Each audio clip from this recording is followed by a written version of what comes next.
if you can hear us and see us now in beautiful HD. Hopefully. All right, get to mute the stream here. Yeah, that'll be a good note. So I'm going to wait. Shouldn't be more than about 20, 30 seconds before we get a whole lot of high, but sometimes it takes a refresh.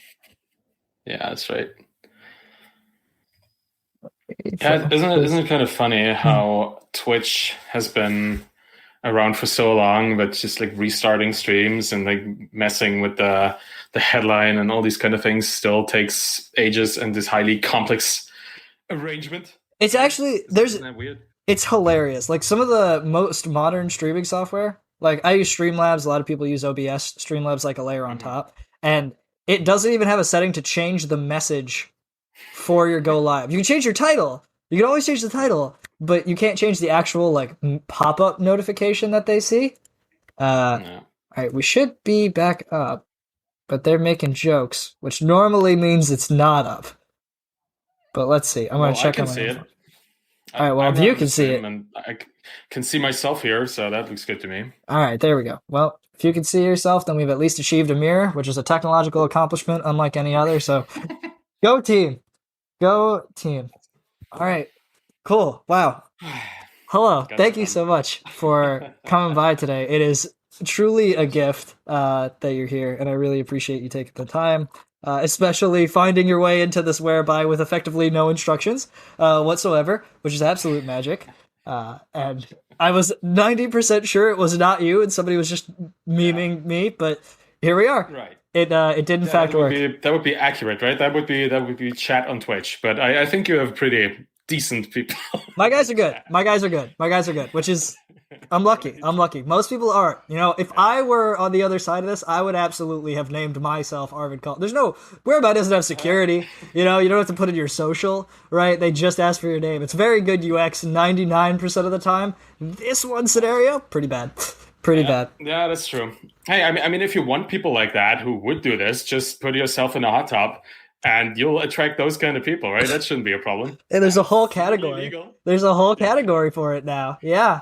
Yeah. yeah. So It's I it's so weird. I've seen people like just put a virtual hot tub background in, and then they're just sitting there in shorts, and they're just like, "We can do this now. This is allowed." So Oh, there's so much weird stuff going on Twitch. It's not even funny, but it's very funny. Like, yeah, some yeah, of no, it, it's it's like yeah, people cooking the weirdest dishes and like the hot tub thing, which I didn't even know. Honestly, I didn't even know about. I mean, I know these kind of streamers that are just doing yoga, right, and stuff, but that has always been a part of Twitch, but I didn't know they had a category for it until they actually sent out this weird email a couple of weeks ago explaining themselves why they have this and why they keep it and how this is fine and we have rules. And it's essentially like a, what is it, a lead magnet for OnlyFans in oh some yeah, ways, yeah, but yeah, yeah, hey, yeah, I yeah, guess yes. that's why they want to be, right? We I'm draw my name, your name on my body somewhere. Yeah, that seems to be really entertaining content, I guess. But yeah, not gonna complain. Everybody has their own way of dealing with whatever they're dealing with. I mean, I don't know about you guys, but I wake up every morning and I say to myself, God, how can I get my name on someone's forehead today? And that is my number one goal for the day. And if I don't achieve Yeah, that, actually, it's a pretty that cool. day's a failure, okay? And we didn't make Oh it. man, that's hilarious. Go Yeah, back. but in some ways, it's interesting that there is a need to be filled. And we're talking about audiences, right? Audiences has been the big topic that I've been talking about over the last couple of years at this point. Yeah. And Twitch, there's no place like Twitch in so many ways. But when it comes to finding out that there is a need that somebody has that you can solve for in whatever way, if it's just sitting in a hot tub in a bikini, or if it's like cooking food, or if it's like drawing stuff, I've been really, really attracted to the illustration and drawing section in Twitch, in the arts and creative category. There's people there that are incredibly good at what Oh they do. yeah. I mean, honestly, Twitch is full of people that are incredibly good at what they do. Gamers that are really good at gaming, that kind of stuff. Yeah. People like you who are really good at just involving people and building stuff. And then there's hot tub people, and but it's incredible to see people really good at their craft executing every single day. That's what Twitch is, no matter who it is. Mm. And even sitting in a hot tub every single day can probably be strenuous and stressful. So there is some kind of consistency and execution to all of this. and I love to watch it, and I love to take notes because you can learn a lot from Twitch streamers. I think so. Like when it comes to audience and understanding really how to produce valuable content, I don't think there's a better place than Twitch. Yeah, and I mean, well, so really quickly, you heard it here first, folks. Arvid Kahl does love to study hot tub streams, so that is confirmed. We do have that on video, on recording, so feel free to, get in the comments, let the people know. No. Yeah, get in a hot tub. Get in the hot tub. No, but I 100% agree. Content is content, really. Yeah, and it really, if somebody needs something, and if it's looking at people play, looking at people do their job, like building businesses, I think Peter Levels has been using Twitch back in 2014. I think it was already Twitch at that point, right? Yeah, It was around for quite a while. And he's been using it to code. I think Hood Maps and Nomad List were really essentially built on Twitch, just at least with the Twitch audience. And if you consider how successful that guy is with those projects and how big of an audience he has been building, like you said, 100 and some thousand followers at this point in the indie hacker scene, which may just be 100,000 people. I mean, it's probably more, but yeah, right. People to follow one guy, and he's been using this platform to just show what he's been doing and to show how good he is at what he's doing, and maybe even to show how bad he is at what he's doing, which is always the nice part of Twitch because you see people fail all the time. They fall asleep on stream. They suck at games. They're not good at what they're doing. But that is the magic, and that's why we come to this place. If it was just people executing flawlessly all the time, what would chat have to talk about? Like, where would you put in the memes and where would you do the copy pasta kind of thing to annoy people? If everybody was amazing at everything, it just wouldn't happen. Yeah. So it's a big deal. No, 100%. And I think honestly, and specifically even this channel, right? Like as I'm doing more of these interviews, I literally ask people, I'm like, all right, what did you like about this? Like, as you know, I literally brought Peter Levels was the first interview because he dropped in chat and he was like, hey, we should talk. And now we're good friends. And he keeps adding me to group chats and refers to me as Dan Famous on Twitch, which I guess I'll take that. I'll take it. Which is could be worse. It could be worse. Could be worse. It could be, Dan Short or Dan Ugly, but we got Famous on Twitch. So you know what? We take those. We take those. That's a big win. But like you said, right? I really, people tell me it's about, and you've spoken about this before so many times, like humanity, right? Like show that there is a face behind all of the work. Show that there is a face behind, and there's a struggle, right? Because social media has this huge tendency to be a highlight reel, and if you actually go around that, it seems to be very humanizing, and people really appreciate that. And that's really why I started repeating this, is because I realized I had an opportunity to bring people on who every other day of their life will advertise, will market, will talk about their business and their story and all of these different things in every direction. But it's rare that people get to talk about how they actually feel and how they felt and the low times and the struggles. And so really getting into that, I get a lot of messages. And you're doing it in public. Yes. Right? Yes, exactly. You're also showing people how to do what you're doing, which is amazing. Which I've always felt is the real special ingredient in Twitch in live streaming.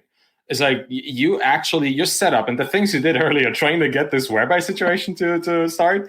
That is what people don't know either. Like nobody knows how to really do this well, And by doing this, by sharing the struggle yourself, not just people's stories, which is of course super interesting, but by being a person that other people would like to also be like or be inspired by to do their own thing, you add this whole other layer of relatability. To this whole experience, which nobody could copy, which is also amazing because the brand that you're building. I don't want to use these marketing terms too loosely because it's really not about you being like Nike or Coca-Cola or something like this. That's really not what I mean. But the personal brand that you, as a cool person, sharing other cool stories with equally cool people, that is something that nobody can take away from you. The Coke. Oh man! So it's a legal requirement of the stream. You have to drink a Coke with the label facing out. Sponsored? Yeah, no, not by Coke. If only. Shouldn't that be Monster or something to be more in tune with what sponsors exist? So yes, but I'll put it to you this way: there are 20 empty Coke cans to my right. I don't know how aware you are of this, but I have been in quarantine in Southeast Asia for 10 days. And I have nowhere to go and nothing to do but this content and startups. But yeah, right. I think funny. and you talk so much about sharing the journey, right? And that's what, and I find in the messages I get a lot of validation in the things that you preach, which is something I really appreciate because it tells me that, it's smart to follow you. But this concept of, sharing the journey, I actually asked people, I was like, do you want me to teach you how to do a TikTok ad, how to do a Facebook ad, right? I could do it. And some people even said, like, if you could show me, like, baby's first, TikTok ad in 5 minutes, that'd be interesting. But 90% of people said, I want to hear that you did it, and I want to see what results you got from it. And that's been like a real, like, huge kind of reformat for me. And so, like, now, I just moved out here, really committing to the content thing. That is something I'm being much more intentional about. And I literally had a whole section. I wrote my life goals on stream, my new life goals. Nice. And then I wrote my whole content plan. And then I had that conversation 2 days later, and I deleted a quarter of the content plan. And I said, nothing educational ever. It's just the story, and education is an after effect. And I think that's like a continuing, concept that you really push. And it's something I continue to appreciate about you. That makes a lot of sense. Yeah, you always want to combine the inputs with the outputs, even though they're not necessarily always connected, right? It's a thing that I also learned. Like, you can do a lot of work and see results at random points in the future, right? It's like what I see you doing on Twitch is you show up, you do stuff. You don't know where this is really going, right? You may have goals, but immediately there's no kind of immediacy to doing a stream like this. It could be that I don't know, like tomorrow or 2 weeks from now or in a year, somebody is watching a recording and finds you so incredibly charming that they want to be on your show, and it's like some gigantic person from the field. And you don't know if it's going to happen tomorrow or if it's ever going to happen, but it might. And that's, if you show up every day, you just increase this opportunity surface around you and around the things that you could be doing by just exposing yourself to others and letting others find you. And allowing others to find you, that's the biggest thing that you can do when it comes to audience building, when it comes to business success. You can't force people to like you. You can't force people to pay for your stuff. But if you give them so much that they can't help noticing you, whatever it is, if it's valuable content, if it's entertainment, if it's an actual product that they can use, whatever, they will need to come back to you, because we just have this, as humans, this kind of involuntary reciprocation problem. Right? We need to give back to people that give to us. And if you're just everywhere and people find you and people cannot help but wonder, how can I help this person back because they helped me so much? That's the baseline for all success and for all continued growth as well. Right? Most people, particularly on Twitch, I guess, but also if you start a newsletter or a business, like the first couple of months, the first couple of weeks, nobody knows who you are. Nobody cares about who you are. Nobody cares about your product, even though it may be good. It's just the number of people who are interested in you is just too small, unless you already have a gigantic audience. But who really does, right? Nobody starts with a gigantic audience. Everybody starts with effectively zero. So if you just continue to build, you have these kind of little cumulative effects that it's just 1% every day kind of thing, right? Where if you just do 1% more every day, you end up with, I don't know, what is that, a 300% at the end of the year? 34x. There's a quote. They literally quoted that in in James Clear's book. He says 1% every day, and like because it's cumulative, it's 34% because it multiplies, which is insane. But 100%. Even if you don't do 1% every day, if you just do the same thing every day, the chance that somebody new will get exposed to it tomorrow because they're not watching today, right? That is higher than zero. Because if they're not watching today, they're not going to be exposed to you today, 100%. That's just the logic of it. But they might be tomorrow. So if you're also there tomorrow, all of a sudden you have a non-zero chance of them maybe tuning in. And that is also a cumulative effect, right? There's some sort of like almost exponential growth in the possibility or the probability of somebody finding you if you just show up all the time. And consistency and persistence, which are kind of the two sides of the same coin, I guess. The one is internal, the other one is external, something other people could see. Those just will get you somewhere. You might not know where, and it might take you somewhere you don't expect, right? But it's like hot tub streamers. I don't think people wanted to do hot tub streams 2 years or 3 years ago when it wasn't allowed or when nobody ever did it. But there's an opportunity in there. And if you already have if you're following of pretty weird people, might just as well start a hot tub stream, right? So there's opportunity that comes along your way because you've already built something. There's already a foundation on which to find more opportunities. That's the whole opportunity surface kind of stair-stepping approach into more and a better and a higher quality audience, business, whatever you're doing. I'm sorry. I want to allow you to talk to me, and I just want to turn this into a monologue because that's also the reason why I've never started a Twitch stream myself, because I have this feeling that I would completely ignore the audience, completely ignore chat, which is the worst thing you could do on Twitch, because obviously those are the people why you do it and who you do it for.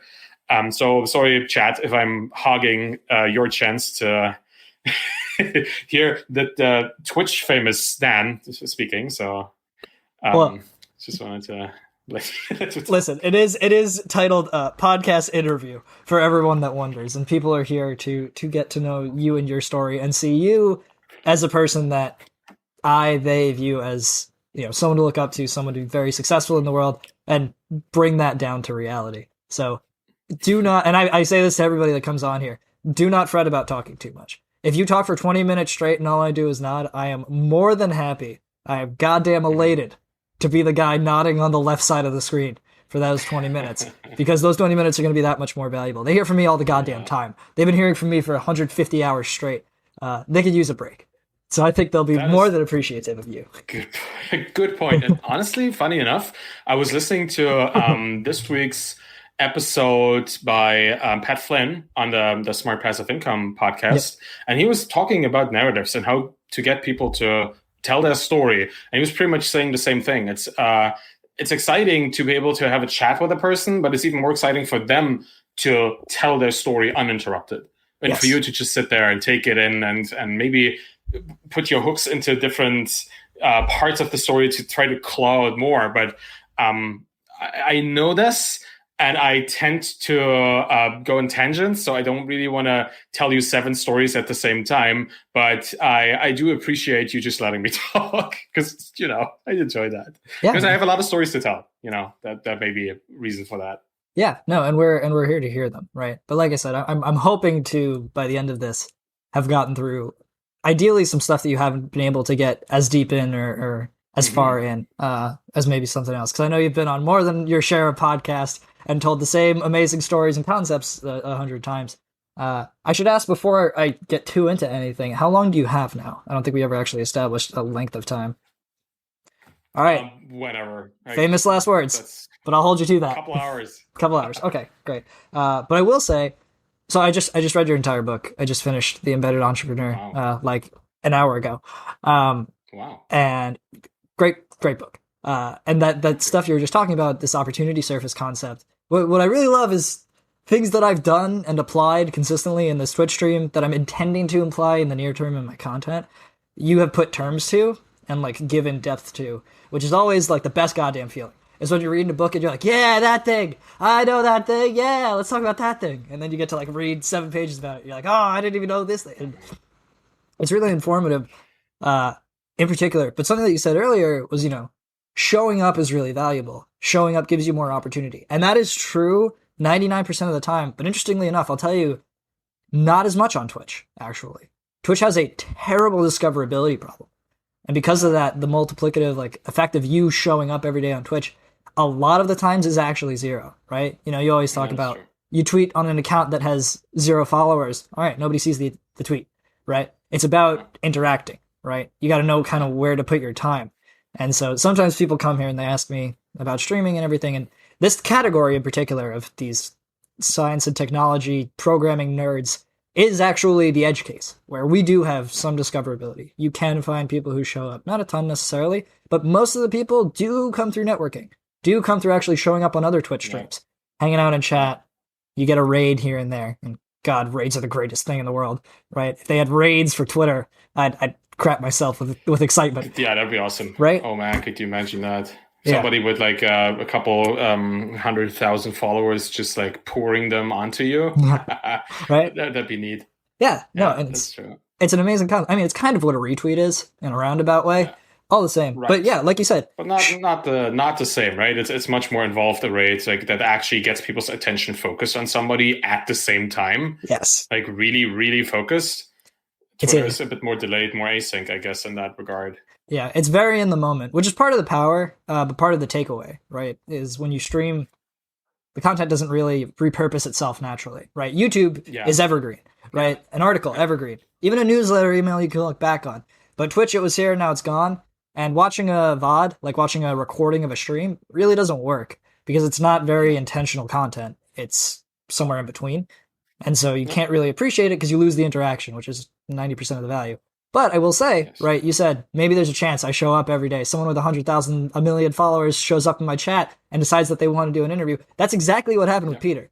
I never had an interview series. He just showed up in my chat one day. I was like, you are my hero. I can't believe you're here. And he was like, yeah, that's cool. He showed up 3 more times and he was like, yeah. He's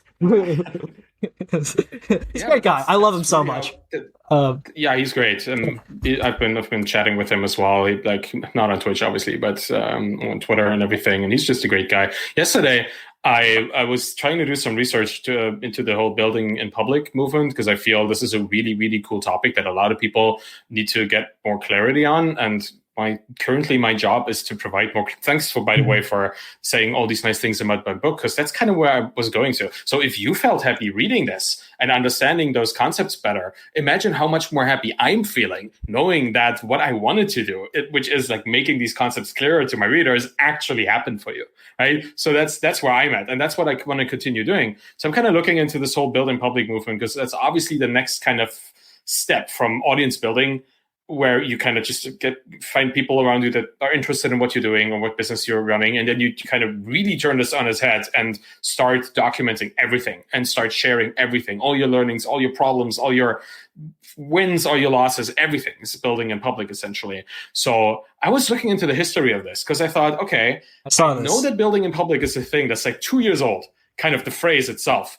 But I definitely know that people have been doing this for decades, right? I'm a software engineer. I come from a highly technical background. I always had computers and stuff, and I knew people building in public in like 1999. It was not called building in public, and I was trying to figure out like where does this start and who are the people involved, who kind of brought this new term into it. And I did some research and I found Peter's old article on hood maps. He wrote this in like 2017, where he built hood maps as a little tool on top of what was it called? Like a Nomad List? Yeah, it was already Nomad List. Parallel to Nomad List, because he had this whole thing with Nomad List, and now he wanted to show the cool neighborhoods in all these cities. And I found the blog post and I posted it in the tweet saying, this is the oldest thing I found. Can't be it, right? And then like an hour later, Peter showed up and just spent 2 hours of his time digging through his old links and articles and tweets, making essentially a history of building in public happen in real time in this tweet. And that's just the power of being connected to these people, the people who were already there at that point, who were part of this whole journey. And I'm just saying, Culpa is saying, isn't open source building in public? Yeah, exactly. That's kind of where it started. The open source community did it first. The whole Linux and like BSD movement, they were essentially built in public. So that's the technical part. But then Pat Flynn and the Smart Passive Income podcast and the whole community around making money online, they took over this philosophy of transparency in 2009, around that time, and started a very transparent and public movement of people sharing their journeys to making money on the internet. And that then turned into, like people like Ryan Hoover with Product Hunt and Josh Pickford making the open startups thing at the Baremetrics page. Right. And then, and that was 2014, must have been, in 2015 is when Peter started with his first like 12 startups in 12 months kind of thing. And then it kind of exploded from there. And now everybody, not enough people, but everybody knows about building in public, at least. Not everybody's doing it, but they are considering it and they're seeing it successfully applied to other people's businesses. So that is a really, really cool thing. And sorry for tangent again, but Peter responding to my tweet, I wouldn't have thought he would. I didn't think that he would find the time to even consider what he called building in public in the past, but he did. And then he did all this work, which is great because now I have like a timeline. And not only did he do that, other people brought up the Reddit entrepreneur ride-along community, which is a community started by a guy who did this 10 years ago, who really shared like every single day of his business on Reddit, and then created his own subreddit, and then started this whole thing for other people. So I reached out to him, and now I'm going to have a chat with him in the future, really detailing his journey and where he came from. And just you get access to actual what is it called, a contemporary witness, people who were there at the time. Yeah. And they actually like you doing the work on finding out what happened, and they'll help you do it. It's incredible. For a writer like me, who was trying to like put it all together and make sense of it, this is like a gold mine. And it's just really from asking questions and hoping that people might be around to answer them. That's contingency, right? You never know if it's going to happen or not. So it depends on like 27,000 different factors. But if you put yourself out there, the chances are higher than zero. And that's all I really care about. That's the sentence, right? That one line in and of itself, it encapsulates literally all of it, right? Shooting your shot continuously, putting yourself out there to be witnessed as a concept, right? It's huge, right? Me being here on Twitch is a big deal, right? I asked some people like, why'd you come back to the stream, right? Because it's never why'd you show up. A million people show up for a million reasons, but why'd you come back? Someone said you were sending emails at 3 a.m. and I thought that was interesting. Right. Someone else said like, oh, you were interviewing Peter and I thought that was really cool. Someone else was like, I'm working on a startup and I want to watch somebody else do it and learn some stuff because I don't know how to do marketing. Right. And none of that would have ever happened if I hadn't been here. And again, I'm not exactly succeeding. Right. Hell, this Twitch stream is the most successful thing that I've done. And that was all luck. But the only reason I got lucky is because I was here. Right. I got rated day 2. And that is awesome. Right. What are the odds? Well, more than 0 once I started the stream. End of the day. That is right. Still 99% luck, but I had to provide the 1%, right? Yeah. There's some there's a tendency, like successful people have a tendency towards action. It's really what it is. And most of the time it doesn't work out. Just being completely honest. You try things, they don't work. But if you don't try, you'll never know if they would work or not. It's really the most logical way of reasoning about this. And that means there's a lot of experimentation in anything you do, a lot of failure and dealing with failure, learning from failure.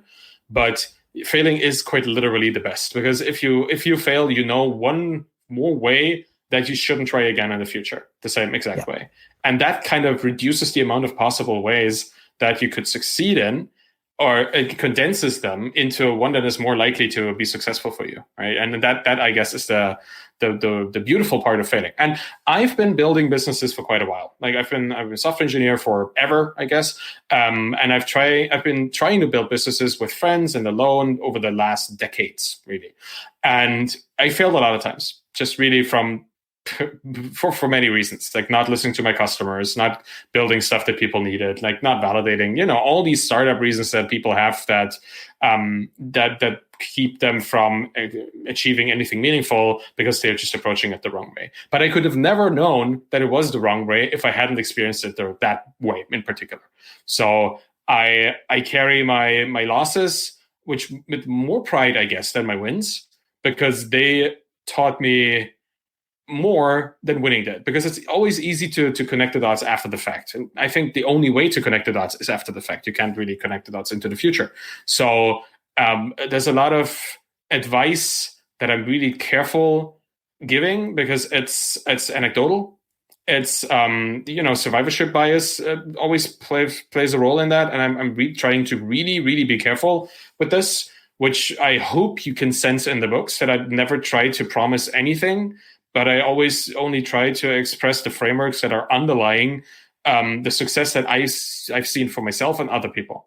Right? Yeah. I cannot tell you that you will get a Twitter audience or a Twitch audience of like 50,000 people within 6 months following these 7 steps. Never going to happen. And I will never do that. Because even though I might hope that it's true, there's no guarantee. Because the world changes, you have your unique personality, and people resonate with that in a certain way. So what worked for me might not work for you. There's no guarantees. And entrepreneurship, that's the whole thing. Like there is no 100% in entrepreneurship, like 100% success. Because otherwise everybody would be an entrepreneur and there wouldn't be any risk. So you have to understand that there is always risk involved in everything you're doing. And so is starting a Twitch stream, which is kind of why I haven't done it. Like I don't have a setup. As you can tell, I have this Logitech cam and I don't know, like a little podcasting mic here, which is good enough, but I don't have good lights.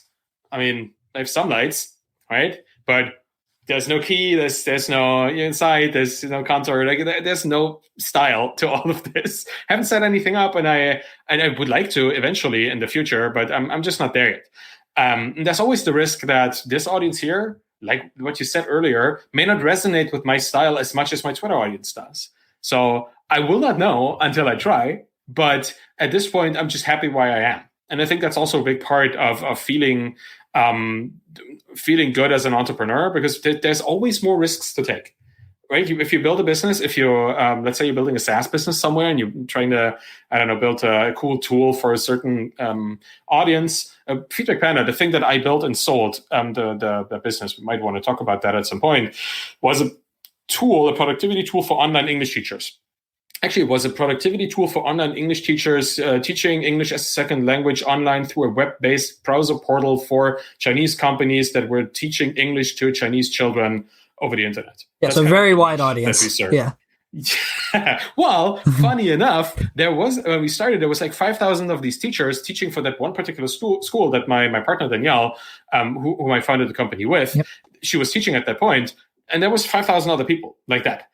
And a couple of months into us starting the company, there was 7,500 teachers like that. A year after, it was like 25,000, and 2 years after, when we sold, it must have been like 75,000. It was a lot of teachers, so the market was exploding, which is always a good thing. And that particular business really happened as a consequence of opportunity, of waiting for opportunity. And it was successful because we were right there in the middle. We had the problem. Danielle was teaching 10, 12 hours a day. And then she had to do 2 hours of extra work, like filling out student reports so the parents of the kid would know what the kid had learned in the class. And all these classes were essentially the one exact same curriculum for all teachers. So that all these teachers would teach the exact same thing, because China has a very strict education system. So there's no random stuff. You have the exact script and you don't deviate from it. So everybody is essentially doing the same thing, and they're writing the same reports. So we were thinking, okay, we might just as well use templates for this, because if you always write the same report about the exact same content, why don't you just use a text template, right? And that's the engineering mindset that I have. But it was also there that very apparent to us that those teachers that were by no means technical already understood that they could template this. They had their little Google Sheets or Google Docs where they had these text fragments, and they were just like typing the name of the student in there, which is something that as an engineer, you immediately think, oh, well, this is automatable. Like if you take a name of a student and, this screams for automation. And that's kind of then what we built as a prototype for Danielle, so she could try it out and see if it worked. And knowing that everybody else in this job was doing the exact same job, we knew that this was a SaaS just waiting to happen. And we made it happen, and people really liked it. And it was a big success. Obviously, we got it to $55,000 MRR, like monthly recurring revenue, which within 2 years. And we were still only 2 people in the company. Like we had 0 employees, and that was not a good idea. But can talk about that too. We were the owners of the business, and it was a great opportunity to experience all of this. And then we sold because I was close to a burnout. We wanted to diversify our wealth, our financial situation, and that really helped. Ever since then, I've been doing whatever I want. Yeah. What a great ending to a story. I mean, come on. It doesn't beat that. There's a funny ending here. Like we sold the company, and the first thing I did was install World of Warcraft again and dive right into WoW. That worked for a couple of weeks. It didn't really work for longer than that. The dailies get empty.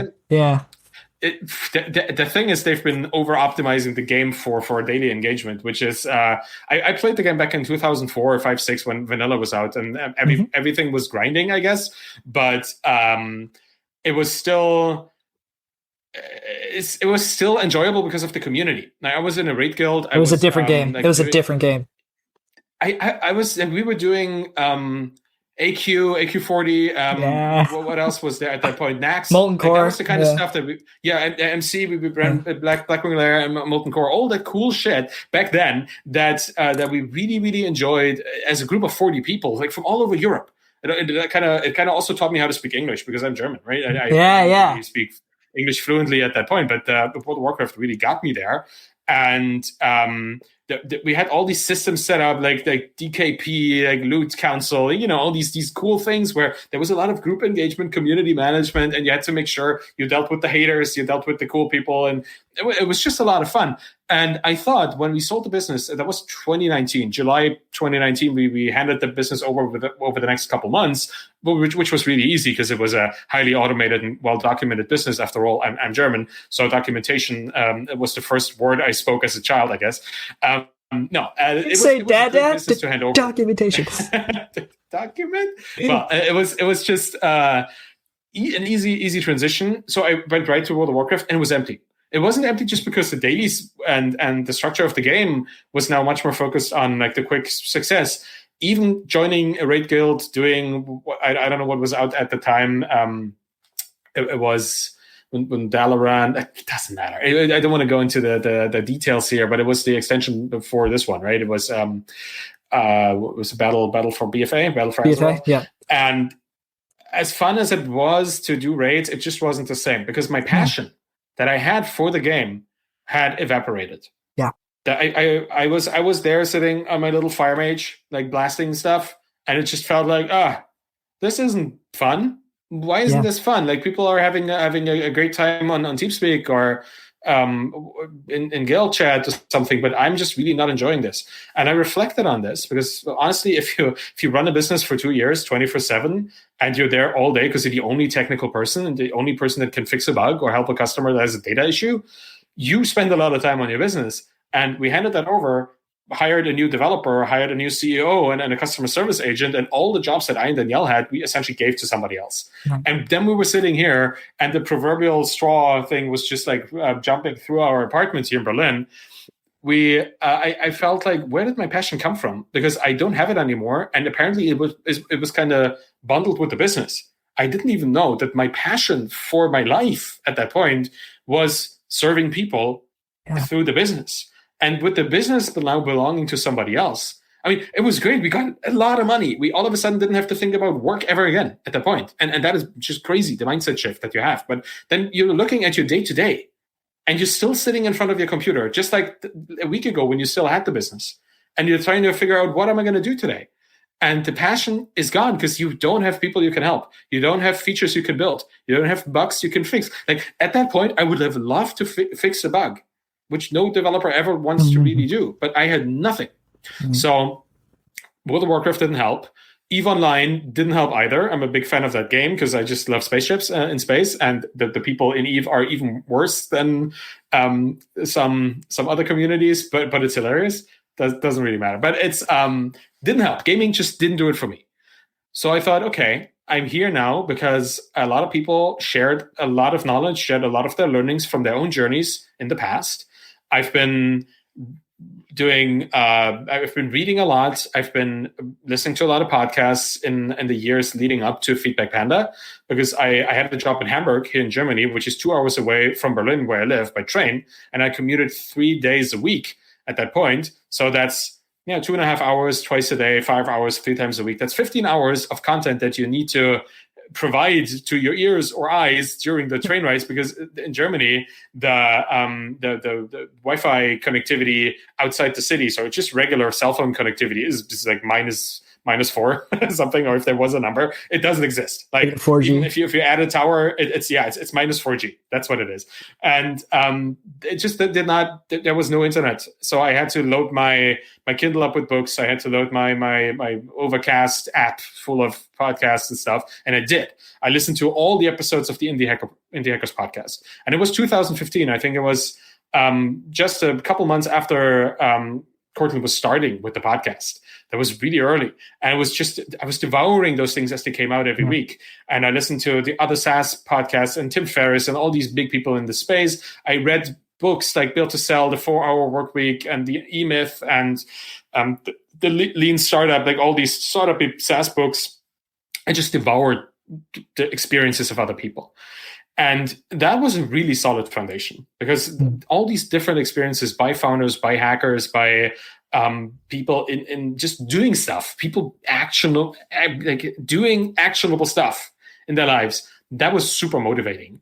And it really helped me get a clear understanding of what business is, what a sellable business is, what a business is that is not just technical, that you also need like marketing, and you need the vision, the founder vision, and sales and customer outreach, and all these things. I read The Mom Test by Rob Fitzpatrick. These little things that just teach you how to do it right. And then I applied it to my own business. And then I was successful with that business. And now here I was doing nothing. So the logical conclusion to me was, okay, now I can teach. Now I can help people. I can share my own story. And that's kind of what I did. I started a blog. It's called TheBootstrappedFounder. I think earlier, I have to admit, I've been watching your stream like for 30 minutes before we started the interview, on and off. I also took a shower in between. But, I've been looking into how you were doing research on me, which was awesome. Your Notion document was nice to see the points that were going to come up in the conversation. And that's a risk of building in public. People can see what you're doing. But it's cool, honestly, because I'm doing the same thing. I'm sharing everything I do. So it was a calculated risk. Nice what risk is there for somebody who already likes you to see how much and how involved you are in trying to make this a cool experience? What is this? Like, it's just like, we could potentially just high five all the time, and that would also be content. 100%. Well, hey, if you want to see it, go back 2 days in the VODs, watch me read your entire book on stream, and listen to 8 other podcasts that you've been on if you'd like to. Yeah, exactly. That's so sweet, and I really appreciate it. Hey, man, I had a whole intro prepared. I didn't get to say it because we got right into it laughing about Whereabout, but I was going to be like, Arvid Kahl, acquired entrepreneur, successful lover of the accordion, and bandsmith. And I was like, oh, I got all these things, and they're going to sound so cool. And then we didn't hit any of them. We can do like a fake intro at some point. We'll end it with the intro. Yeah. I'll just go in reverse. So that's, you were looking at the page where I list all my podcast appearances and stuff. And that was where I started. That was November 2019. Yep. Danielle and I, we just came back from a little vacation, the first vacation that we took in years. We were in South Africa doing the whole, safari thing and visiting the country, which is beautiful. It's just one of the most amazing. It probably is the most amazing vacation I've ever been on. And it was late October-ish, I think, 2019. So the last time in our collective memory where you could go somewhere without being afraid of everything. Yeah. I went to Seattle the same exact time, and I came back and I was like, I'm never getting to go anywhere again, huh? we were actually planning to go to Finland in February or like March 2020 to see the country, because it's beautiful in the winter. And that was just really the day our trip would have started was 2 days after the first corona case was detected here in Germany. So we considered, all right, like this could still be fine, I guess. And then we checked the map of corona cases, and the next biggest city to the place where we were going to go, which is like the polar line, right? This is like way up north. They had like 4 corona cases already. And we just decided, hey, we're going to step back from this. We're going to try to get a refund for everything here. And we considered this is probably not going to happen for quite a while. Yeah. So we didn't have a vacation or anything. So we kind of just stuck at home. But we came back from this 2019 vacation, and I thought, I need to do something, and I want to start writing. Because I've never been a writer before. Honestly, I've never considered that writing would be a thing that I would be good at. I just thought I want to get what's in here onto the page. And I made a list of, 100, 200 different blog posts, article, just titles that I would like to write about eventually. I took a couple and I wrote them, and then I had my 10 blog posts for my blog, and I started, and then I committed to writing one thing every week. And I haven't stopped doing this ever since. Right? Every single week, there's a newsletter going out that contains my article. Every week, the article is on the blog, and I tweet it onto Twitter, and I read it into this here microphone as a podcast as well. Go straight on your website. For people, for people who don't like reading, who can't read, who don't enjoy reading, who have trouble reading, whatever it is, to be able to enjoy what I have to say and to learn a little bit, right? And I also have, like, reading something off a script is always a great opportunity to just add stuff that comes to your mind at the point. So it's quite enjoyable to do, like, all these slightly different formats of content. And that's really where I came from and where I found my passion again in helping people. Because I had, I think, 404 followers on Twitter in November 2019, or maybe even earlier, before that. it wasn't too much, and too many people, because I've been on Twitter for like 10 years at that point, and 400 people over the years. It's just people you follow, they follow you back, like that kind of stuff. And then I started blogging, and obviously the video you showed earlier, it was on screen for quite a while, of Danielle and I having our talk at MicroConf Europe in 2019. That really helped to put us on the map as well. Just not only on YouTube, obviously it being a video that you could share, but also just in front of the MicroConf audience, the people, the founders in the space. Like all of a sudden we got talking to like extremely well-known founders, Rob Walling and other people that made their trip to Europe and were representatives of the global SaaS community. It was exciting to have a chat with Matt Wensing and, all those people running super successful and interesting businesses at this point. We were just hanging out with them and having a little talk, telling them about the Feedback Panda story and how we sold the business. That was really cool.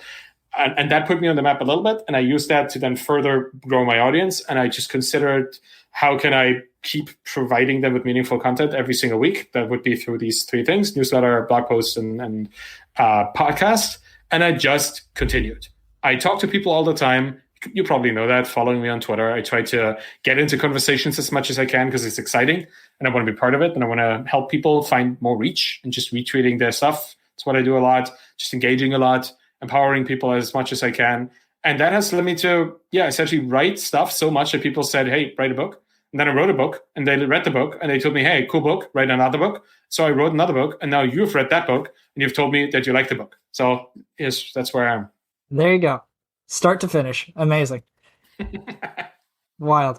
From being born from saying documentation to selling a business to starting another to building an entire audience, rediscovering passion across post World of Warcraft, not through, unfortunately, but more than likely, fortunately, as crack cocaine's equivalent in video games. Probably not where you want to be. It's a horrible thing, but it's a beautiful story, right? And there's parts of it that I'd like to really dig in on.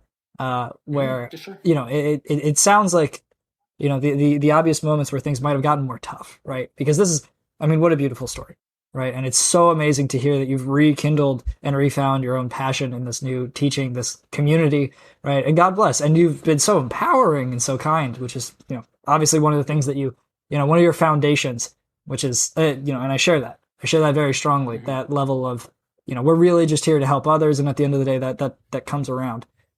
And we're lucky to even have the opportunity to be able to do that, but people appreciate it. It makes the world a better place, blah, blah, blah. But, within that story, right, like to even get to this point, there was a lot of struggle, right? And one thing that you really said that stood out to me in a few podcasts and even just now, I want to jump back to while you were at Feedback Panda, right? And it's just you and Danielle this whole time for years, right? And you're pushing and pushing and pushing. Business is growing unbelievably, right? Amazingly. And you're aiming for a 10-second response rate on every message that you get, right? So you're staring at the bottom right of your computer, waiting every single day, all the time, which is, and you even said yourself, right? Towards the end, you're getting burnt out. But I really want to dig in because I imagine some parts of it felt great, but if you're putting in that much time, that consistently, I even heard you say that you maybe wish you had hired someone earlier. Right. Mm-hmm. Can you really dig in on that a little bit for me and talk to me about what was the bottom, right? Like, was there a worst day that you had that you remember, or just some day that sticks out as like, God, this was the bottom of the barrel?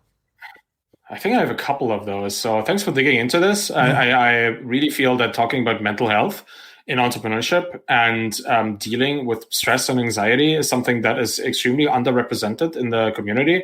We often really look only at the success or the kind of technical and business failures, but looking at mental health issues is a really, really big deal, which is one of the reasons I started to write, because I only wrote one thing during my whole tenure at Feedback Panda. And there was one big blog post on how I was dealing with anxiety.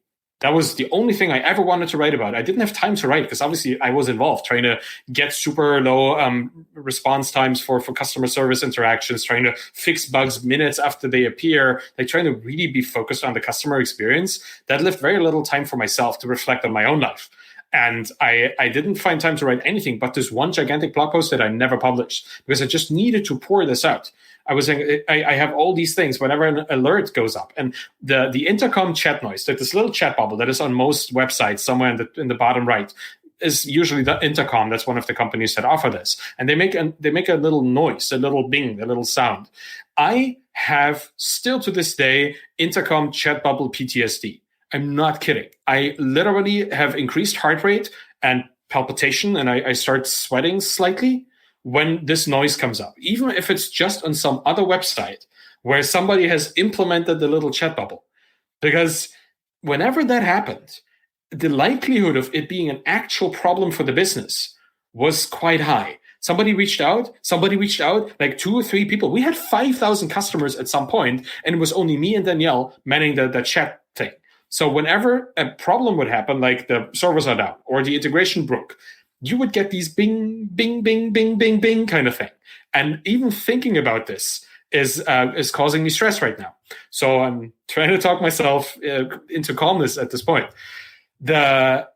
This is still with me now 2 years after selling the business, because it's so deeply ingrained in my auditory memory that it makes me physically sick. And that is a sign that something really unhealthy happened that I should have avoided, or am at least trying to help other people avoid at this point. And that was because I can't really say that this was any given day. It can happen tomorrow if I find this out, and it happens a couple of times still to me. It's gotten better, right? I'm recovering, obviously, and I'm successful in other ways, and that really helps push this kind of anxiety away. But it's still there. But to give you an example of a pretty low day, there was a sad event in the family, and there was a family gathering around it. We were in Canada at the time because my partner Danielle, she's Canadian, and her family is gigantic, and I have like 4 people in my family. She has like 120. It's difference between European families and Canadian families apparently. And we were in Canada, and there was a family gathering. And it was happening in the basement of a home of one of the people in the family, and everybody was there. And it was a nice opportunity for everybody to commiserate and stuff. And I got a message from our system from Intercom that there was a lot going on. I went upstairs to check. It was like 10 p.m. at night. Like everybody was having essentially a good time, or an honest time with each other. And I was sitting on the bed of Danielle's bed in that place, debugging some bullshit browser extension problem that had popped up because some API somewhere changed some data structure, bullshit, whatever. Doesn't matter what it was. I was sitting on the bed with my little laptop, no lights on. I was just looking at it, trying to fix this as quickly as I could so that I could, continue serving our customers and get back to a sad family. And that is just painful, even thinking about it, because you put so much effort into the business and you put so much effort in trying to make it nice for people. And then you have your own life and you get pulled out of your own life, your own community to serve those people if you have nobody else doing this, nobody else helping you at that point. So we didn't have anybody who could have like appeased all these people on Intercom, telling them, we're going to fix this by tomorrow. Just go to bed. It's 10 p.m. Like most of our customers were American. So they were trying to use the product late at night, preparing for the next day maybe. And they could have manually gotten to whatever they wanted to do. But I was so focused on making it the best experience for all of our customers that I took myself out of a grieving family and solved some bullshit quickly. I could have deferred it to the next morning easily deferred problem just to make our customers happy. And that just causes pain on some level. And I had a couple more experiences like that where I was like waking up at 3 a.m, didn't feel good because, like if you get interrupted mid-sleep and you're over 30, you're old essentially, and you're grumpy and stuff, and then you go in front of your computer, you sit there, your eyes are still like in dark mode and your screen is in super bright mode and everything is painful and messages come in of people complaining about something, and you're trying, as like I said, I'm the only technical person in the team, and I'm the only person that could fix the problem and also talk to people about how and if we're fixing the problem. And that is so hard to do at scale. You have a couple hundred messages coming in of people telling you they have an issue, and you're trying to fix it in the code base at the same time, and telling people that you're trying to fix it in the code base, explaining to them what you're doing and how quickly it'll be back up, thus delaying the actual restoration of the system. It's this whole thing. There was so much pressure, so much responsibility on me. I wish we would have hired somebody to be at least one person in between the customers and us as the team dealing with this. We didn't, because I had this weird notion of we only hire people if it's a full-time job. Like, it's just like, what? But in retrospect, one of the most illogical thoughts that I ever had. But I thought, hey, hiring, we don't hire until there's enough work for 40 hours a week. Obviously, we could have hired a part-time person that did this, like either on call or for the, 4 or 5-ish hours at night where we wouldn't be able to deal with this, right? We could have done this easily and then scaled this up. We were doing 55K MRR. We could have easily hired like 4 or 5 people part-time, maybe even 2 full-time with that amount of money, but we didn't. So that was a mistake, and a mistake that I'm still paying for in terms of emotional distress. Obviously, it's gotten much better, and gotta be honest, finding a community like the Indie Hackers community and the Bootstrap Founder community that is so extremely supportive and empathetic and encouraging and nice and friendly, that certainly helped me recover from all this, and being somewhere a little center of attention in that community is a wonderful feeling, knowing that there are people out there that actually feel supported by me and that feel that I help them in any little tiny way. That just makes me very happy, and that makes me capable of forgetting the frustration and anxiety and stress that I felt at that point, dealing with it and talking to people about it. One of the most important things, sharing those stories so that other people know the moment they start feeling like this can lead to something much worse. So it's more important to like cut the rope or whatever it is and start dealing with finding a way out of there as soon as possible. 1,000%. That's a really important lesson, and thank you for being willing to go into that. I know it's a painful moment, and like you said, especially with something that you literally describe as PTSD, putting yourself back there can be tough. And you being willing to do that in front of us, it means a lot. So thank you from me and everybody else here. You're welcome. I'm going to keep pushing in that direction. Like I said, you let me know if anything gets too rough, right? Don't feel obligated to say anything here. All good. But, right, so these moments, right, like, if you could, like, for just a second, right, sitting on that laptop, it's 10 p.m.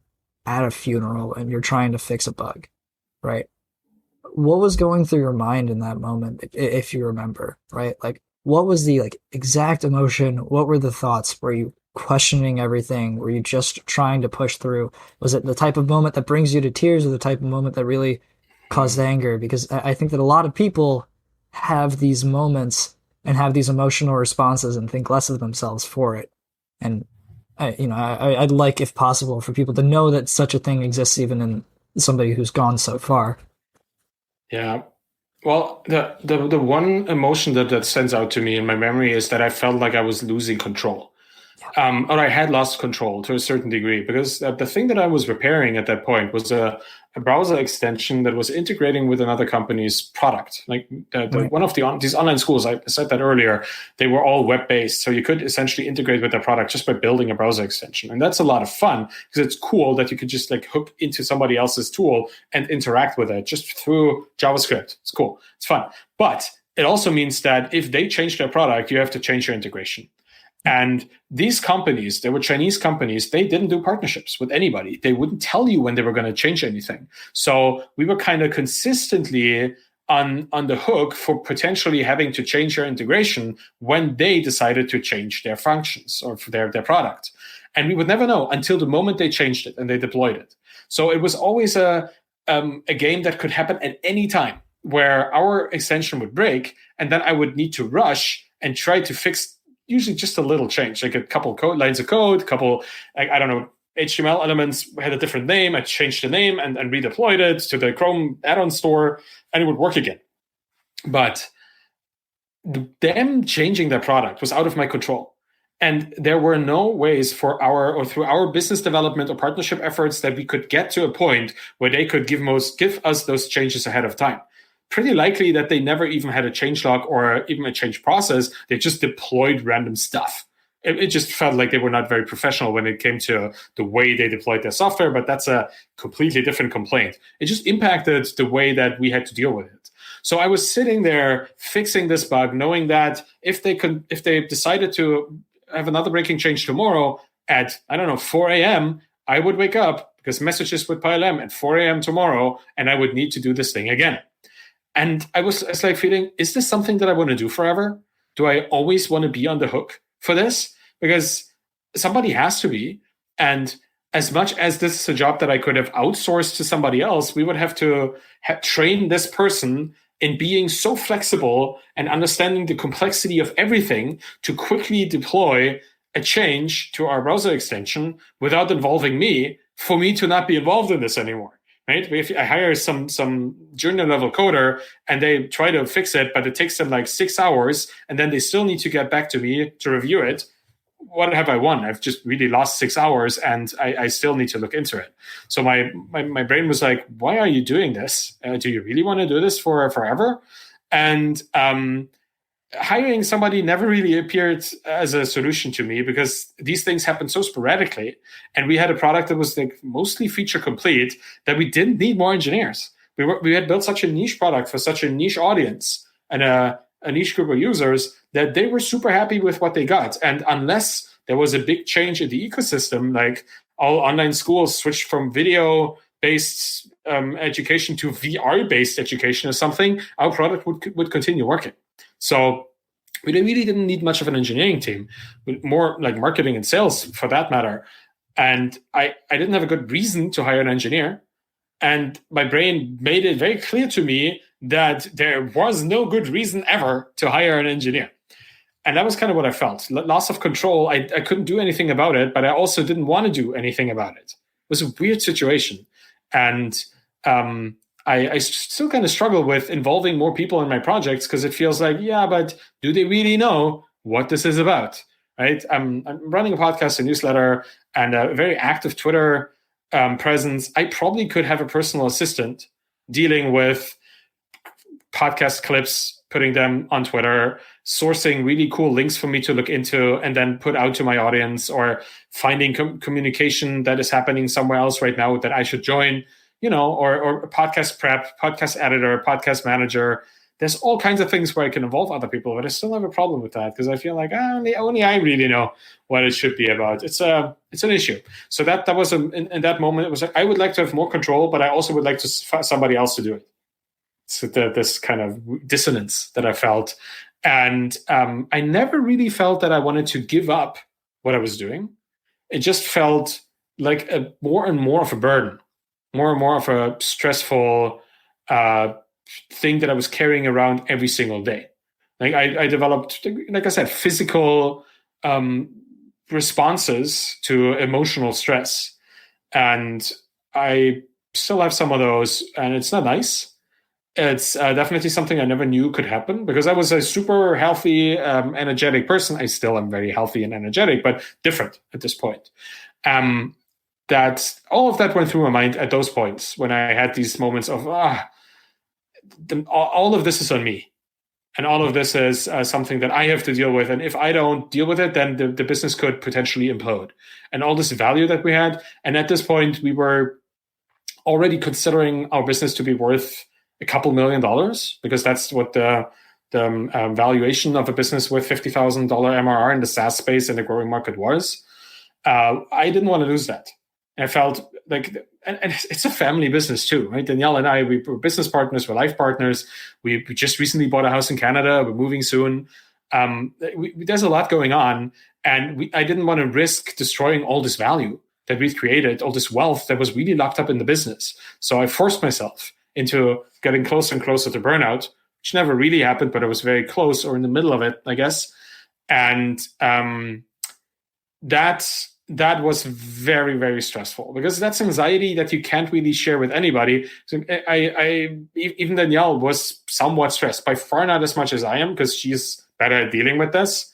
But yeah, we didn't have anybody who could even relate to this. Because like, how many people do you know who have built a bootstrapped SaaS business that has thousands of customers but no employees? I didn't know many, and the people that I knew were other founders, and they had already kind of talked about these risks and dangers, but I just hadn't listened. So right, that's another thing. Like unless you're right there in the situation, you kind of dismiss this as I would probably do better, but you probably won't. Like you're still gonna be a human being falling into the traps of the human mind, the kind of self-talk, the imposter syndrome stuff, the feeling like you're not worthy, feeling like it's all on you, even though it's not. So I'm trying to talk about this more, and I'm trying to consider to make people consider that this is something that will happen in their founder journey, their entrepreneurial journey at some point or another, and they will have to deal with it, and they will have to deal with it in their own unique way. But at least understanding that it's coming and that it has certain kind of shapes and certain kind of triggers, kind of signals that you might pick up on. That's one of the most important things that I'm currently doing. I feel from on my own journey is to highlight the pitfalls and the little traps. Not I still want people to fall into them, but I want to fall into them with like a full body armor, like with cushions strapped to their elbows and stuff, so that even if they fall, they won't like crash and burn, but get a couple scratches and climb out of that. It's kind of what I'm trying to do. And God bless, right? Like that's amazing because that's what's needed, right? Maybe if you had the opportunity, maybe if you had known more people who were going through it who could prepare, or maybe if there had been that many more resources or conversations, you might have walked into that moment differently. Maybe. Right. Yeah. It's always hard to say. At the end of the day, like we all go through our own lives, we have our own experiences, and self-talk, like you said, is the biggest thing. At the end of the day, you really have to convince yourself of these things, but it's all you can do at this point to go out of your way to talk more about it, right? Yes, that is absolutely right. Talking about it and just even understanding that it is an important thing. So maybe a really quick side note here. I never used to be I used to be a person that really didn't like the term esoteric, like any esoteric thing, like stuff that is soft and wishy-washy and about emotions and about like manifesting your destiny and about meditation and about self-awareness and reflection. I always thought that this was weak, and the only thing that mattered was logic and like ambition and all that kind of stuff. In reflecting on my journey and the mental states that I was in, I really found a lot of value in understanding how the human mind works on a psychological basis, and how meditation, clearing your mind, and how awareness and presence, focusing your mind on where you are right now, the present moment, the whole kind of Eckhart Tolle work. Like he's talking a lot about the ego, the self, and the present moment, these concepts. I thought that all of this was wishy-washy before, but now I'm not so sure. I've been looking into this, and I found that there's a lot of truth to what these, for the lack of a better term, gurus are saying in finding focus and in focusing your attention and focusing your ambition into something meaningful and positive.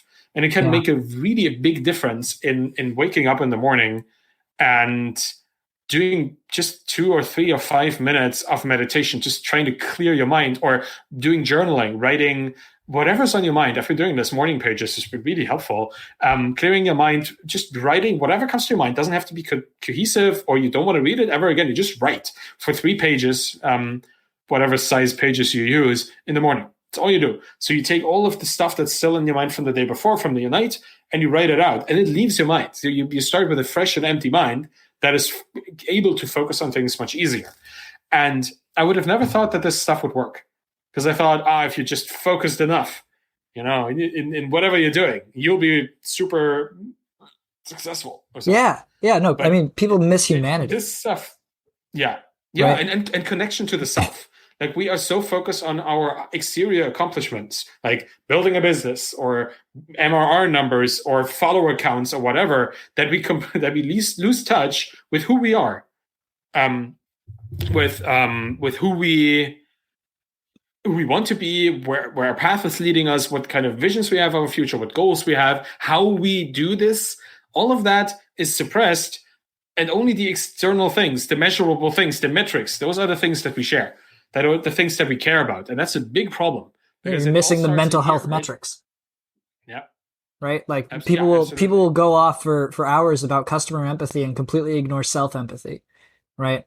Like all you're focused on is this outward effort, is this achievement. Yeah. And I feel like there's such a tendency to just continually push through.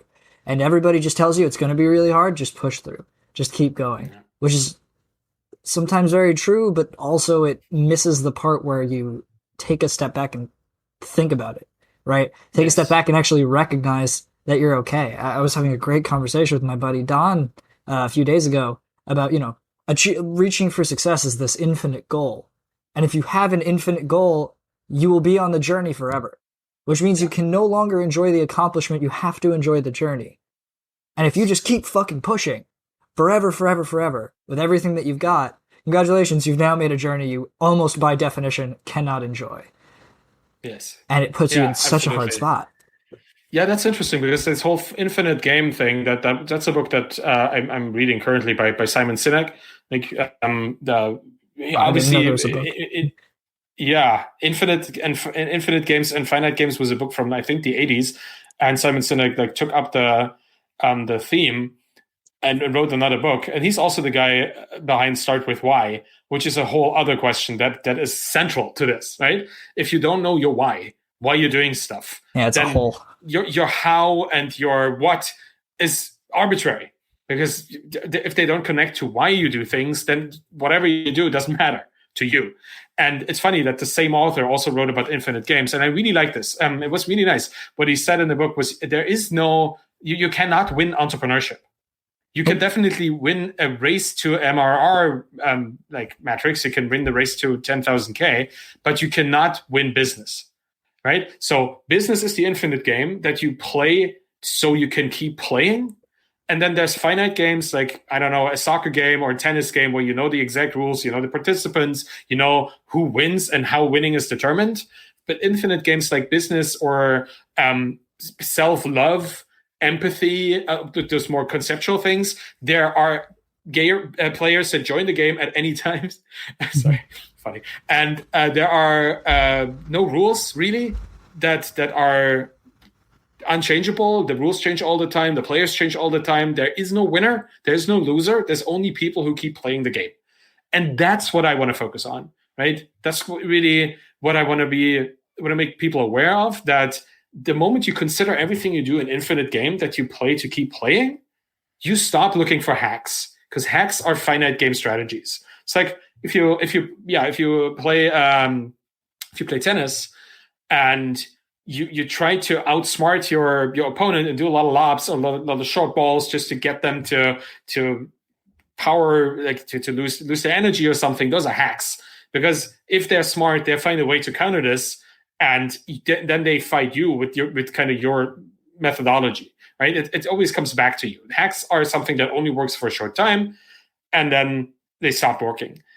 So you cannot apply these to something that is supposed to be permanent and forever. And if you stop looking for hacks and for shortcuts and for cheats to get to where you want to be, and you look for frameworks and concepts like consistency, persistence, and showing up and producing value with every single interaction, focusing on empowerment and engagement, all these little things that are more conceptual but can be applied to everything you do, then your long-term goal is the thing you can actually reach. And you don't need hacks for that. I think like buying followers, that's one of those hacks that people use, right? I mean, obviously it's stupid, because it will always come back to bite you. Somebody will find it. And it's the same on Twitch. Like I remember a couple of years ago, there was a couple of PUBG streamers that were buying followers on Twitch, and they were called out and they lost a lot of reputation. A lot of people unfollowed, unsubbed, and it was just really the consequence of them trying a quick hack to quickly improve a metric that they had, that really snowballed into them losing like half of their followers. And those were people that had like tens, if not 20s, 30s, 40s of thousands of subs even at that point. There's a lot going on.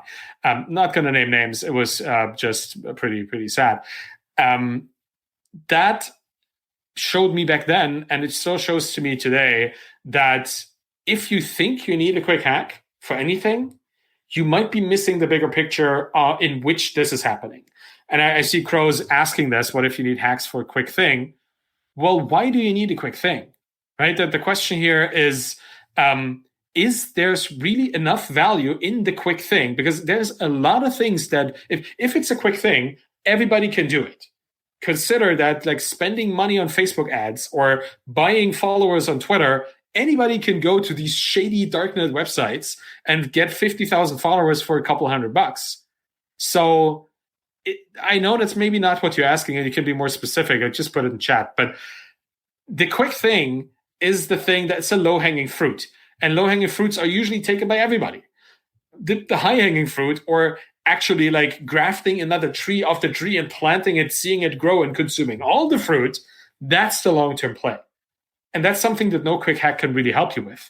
And that's kind of the bifurcation, right? If you go for quick hacks, you'll always be stuck in these finite little things where you compete with other people who have a finite mindset. If you go into the infinite mindset and you try to outlast people at the game, they do the quick hack, they shoot up, and then they burn their audience by trying to sell them some bullshit. And then they try building another audience, and they burn that audience by trying to sell them some bullshit. They're probably going to make some money along the way, but their personal reputation is going to be ruined forever if somebody connects those dots. So if you just slowly and reliably produce meaningful things for the people that you care about, you cannot help being recognized as somebody good, somebody helpful, somebody supportive by that community. So you're working for a future that will sustain you, instead of looking for quick things right now that will quickly sustain you today. You're building something. It's like the whole idea of the Smart Passive Income podcast. I just have the subtitle on my mind right now. I think it's hustling today. So I think the things will work for you tomorrow. Right. It's kind of the idea. And that is what you could do if you're just consistent and persistent at whatever you're doing. You're spending time every single day, so that one day there will be these cumulative effects, and they will pay you back 10, 20, 100,000 fold.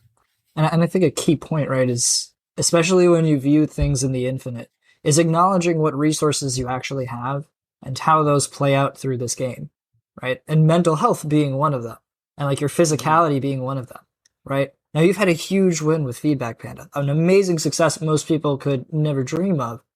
But you yourself have said, like, there is a part of you that went with it, right? There is a part of you that you lost because of the way that you played that particular game, right? And call it a hack or not, like, by not hiring somebody, that may have hurt you in a way that, well, you unfortunately carry right now, right? And it's like, in college, when you pull an all-nighter, right? It's a hack to get that instant win. And it might be okay in that moment. But if you start pulling all-nighters every night, you're going to kill yourself, right? And you're going to lose, like, you're right. Really, like, your mental health, like, you're going to lose your humanity in a way that you don't want to. And so even mental health is a resource that can be expended. And that's really, like, why I think it matters so much to really think about, like, you have to force yourself to be in a scenario where you enjoy the whole journey, even if that means taking things a bit slower, because you have the time. Yeah. Right? You have the time. And you can start over in 5 years. You can start over in 10 years. Hell, I've started over so many times and I'm fucking 23. Right? And I know people who are 50 and 60 and just started their own businesses and are already doing more amazing stuff than anyone ever could. Right? But they take care of themselves first. Right? Because mental health is the key resource, not just time, not just revenue. Yes. Yeah, money is not a resource, really. Money is a reflection of work or something, like value, like your time is the most limited resource that you have, and your time goes into your mental health as well. Like taking time to meditate, taking time to reflect, taking time to step away from work is also time spent on your business in some ways, right? So it's some people forget that working in the business is different from working on the business. And working in the business, just day-to-day kind of stuff. But working on the business is making it more efficient, documenting, automating, like these things that take you away from the day-to-day and allow you to dive more into the stuff that is like further down the line, into the more mission stuff, which is always and equally important. It's one of the things that I learned reading the book The E-Myth by Michael E. Gerber. He's talking about most founders are technical. They are great at what they do. They are skilled. They are artisanal. They really know what they're doing. They are good software engineers. They're great salesmen. They're marketing professionals or whatever they are. And that's the technical part, right? Technical doesn't mean computers. Technical just means good at what you do. But to run a successful business, you also need to be a visionary. You need to be a leader. You need to essentially be the person with the vision, the mission for the future. And you need to be a manager. You need to be a person that operates the business, that deals with the day-to-day, finances, hiring, HR, customer requests, customer refunds, all these little things that have nothing to do with the actual job that you want to do as a technical person. Software engineer, you want to code, you want to build stuff, you want to, figure out how you can help people better with your skill at deploying code to servers. But doing customer service has nothing to do with this. But it's just as important to build a reliable and sustainable business. And I was glad to have read this book before we jumped into Feedback Panda, because the other businesses before that, I was always super glad to take the CTO role. Just build. You deal with all the other things. But in that, we built silos in the companies. I was just doing tech. I had no understanding of what our customers were, what they needed, what they wanted, how they used the product, if they used it at all. And that just led to the downfall of many companies, because I was building things that I thought they needed without ever talking to them. And that definitely is a very big problem. So I think, preconceived notions like this, thinking that you know what you have to do, are a big problem. But that's a deviation from what we're currently talking about. You're good, right? And it's important because you start to treat yourself like a robot. It is human tendency to want to do the things we enjoy, right? And that's not a problem necessarily. But then when all these other tasks come up, how you deal with it becomes the question, becomes the problem. Yeah. And that's where you have to start to talk about, you have to really reframe your mind. And I think that's a really big thing in entrepreneurship. And that's why a lot of people try and reprogram themselves as freaking robots. And I hate that. Yeah. But you do need to get to this level of mindfulness and understanding where you can make yourself enjoy the little bits of HR and the marketing and everything. I have people in my chat every day who are God, I have no idea how to do marketing. I hate it. I hate it. Why don't people just use my thing? It's terrible. This is heartbreaking. Mm-hmm. Right. And it's not just a lack of knowledge. It's a lack of interest, right? They don't want to be good at marketing. They want to be good at tech. And that's totally fine. But when you get into this, right, if you're going to be the guy, you have to unfortunately rebuild yourself, not to be good at those things, but to enjoy those things as just an extension. And that's really, really, really hard. It's so hard to reframe your brain on what you enjoy. Go ahead. Yeah, but because that's kind of what I wanted to say with the start with the why, right? Because you don't do customer service because you love doing customer service. At the best case, you do customer service because you really want your customers to succeed. And for your customers to succeed, you need a good product. You need them to be able to use it. You need to be able to help them when they don't understand it. All of this, coding, product design, and customer service, all of these go together. And if you start from your customer, if you start from your audience or the person you want to serve and empower, that is the source of passion and that is the source of enjoyment that will allow you to enjoy doing customer service. Right? That's the wiring that happened for me. That's how I kind of reframed that for my own mind, because I also have been an engineer all my life, and I thought that's the only thing I want to do. I want to build cool shit, and in a coding kind of sense. And I was taught that. I was taught at university and in my jobs that you are an engineer. You solve problems. You don't deal with people. You are socially awkward. Ha ha ha. Right? That kind of bullshit story that people tell about engineers. You are introverted. Here is your Briggs-Meyer bullshit. Look at this, INTP. And you then you kind of internalize that, oh yeah, maybe I shouldn't talk to people. I'm trying to use my best skills to just build products that are magically great. The kind of cognitive dissonance that we get educated on as technical people, that is hard to untrain, because we always get told that we're socially awkward. Most nerds do. Even the term nerd is weird, because what are we interested in stuff? How is that a problem, right? And then people shy away from that because it's not cool, whatever that means. Sorry for ranting about this, but it's just we have this whole educational backstory that if you're a technical, if you're a software engineer, or if you're a person that is really, really interested in one particular topic, you are effectively not normal, and you should stick to what you're doing, because you should have your blinders, your professional blinders on. And I do not agree, particularly if you want to be an entrepreneur. You need to completely reset that perspective into what I'm actually doing is using the many, many skills that I have, of which coding may be one, marketing may be another, a little bit of sales may be the third, however much you may already have, but you can always improve on any of them, right? And I'm using all of these skills to empower this group of people to do their job better, or to have a more enjoyable hobby, or to, whatever, to live a better life, to have more joy doing the things that they have to or want to do. And if that is your perspective, then doing marketing is actually enjoyable. Because if you are, that's the whole reason why I wrote the Embedded Entrepreneur, because I wanted people to understand that marketing isn't really just like paying for Facebook ads. Marketing is going into a community, being part of the community, understanding what people are talking about, understanding the problems that they have, helping them solve these problems, and in that process, building a product yourself that you can sell to them, that they can purchase, that they can recommend to each other. It comes from being part of a community, helping really real people with real problems, struggling through those problems. That is what I want people to understand. And if you look at it that way, if it's not, oh, it's scary, I have to put my product out there, but I'm already part of the community, I already know all these people that I want to sell this to, let's just find a way to involve them in this process so that it doesn't feel like I'm just throwing it at them, but they actually get something from this. If you can look at it that way, then marketing and sales loses all of its kind of scariness, because you're already talking to these people on a daily basis anyway. If you're part of the community, you're already trying to help them in many ways that are close to marketing. You're already building a reputation for yourself in that community anyway. So this is not going to be as scary as it sounds. And that mindset shift changed a lot for me, because I'm no longer afraid to do self-promotion.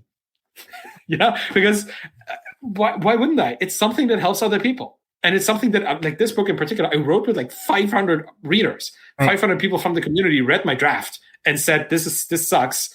Rebuilt this, restructure this part of the book. I don't understand it. And then I did it. And then they said, yay, thank you. Now I know what you're saying. So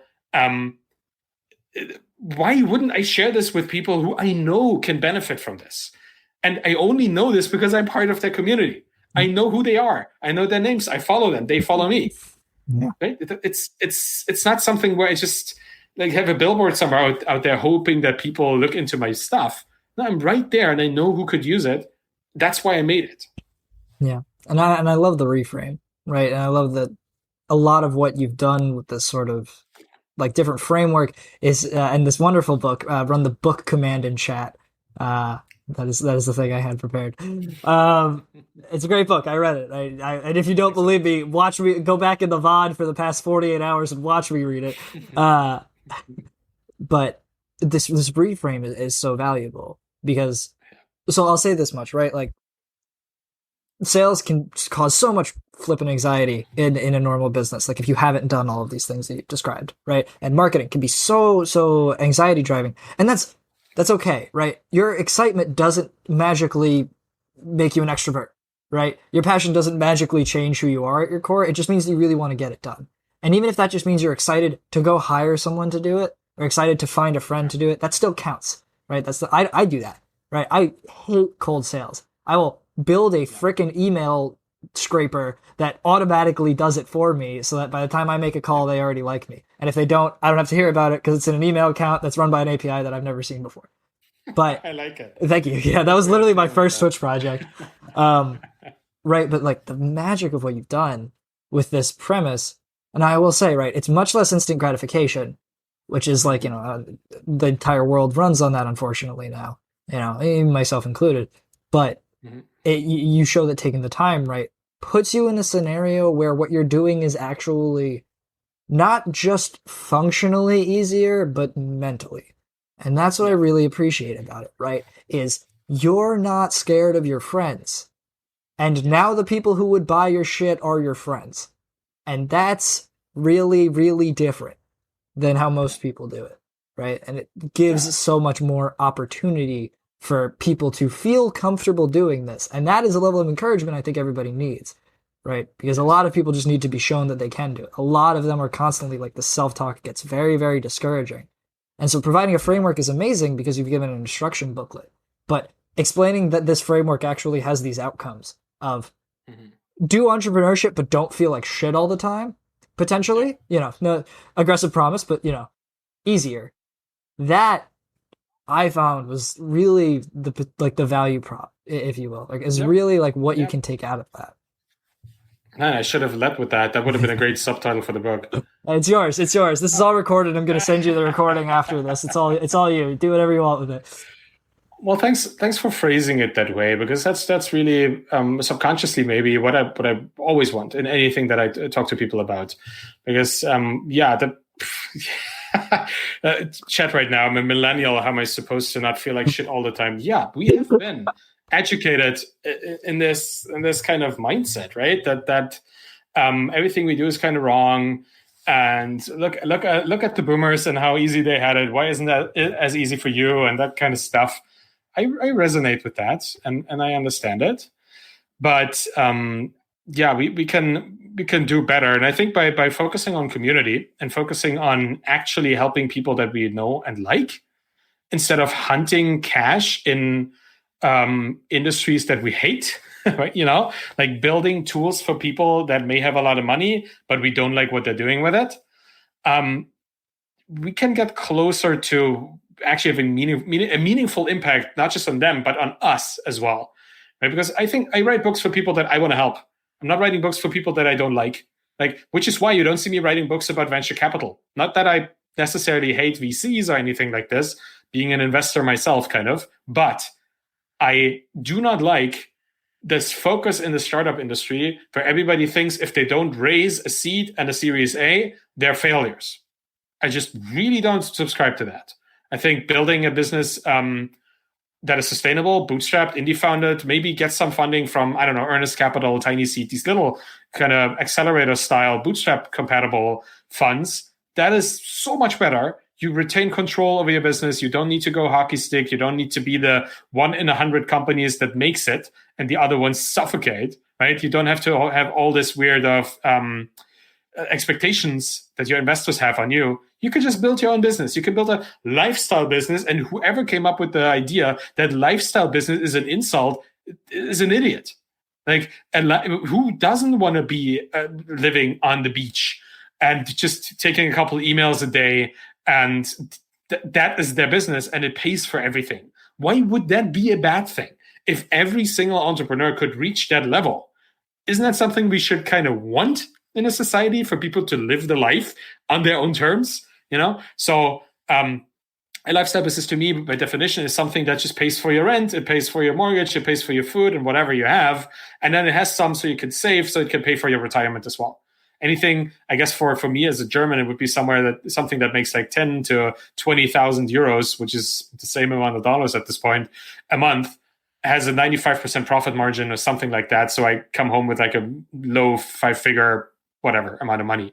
And then taxes, which in Germany are like 99%, 50-ish, but still a lot of money. And then minus that, and you still can pay for everything, and nobody can tell you what to do. That would be great. Other than your customers. Obviously, your customers will always have some control over where your business is going. But I would rather have 5,000 people individually tell me what they want than to have one person tell me exactly what I need to do, right? Or a conglomerate of capitalists, venture capitalists, or something like this.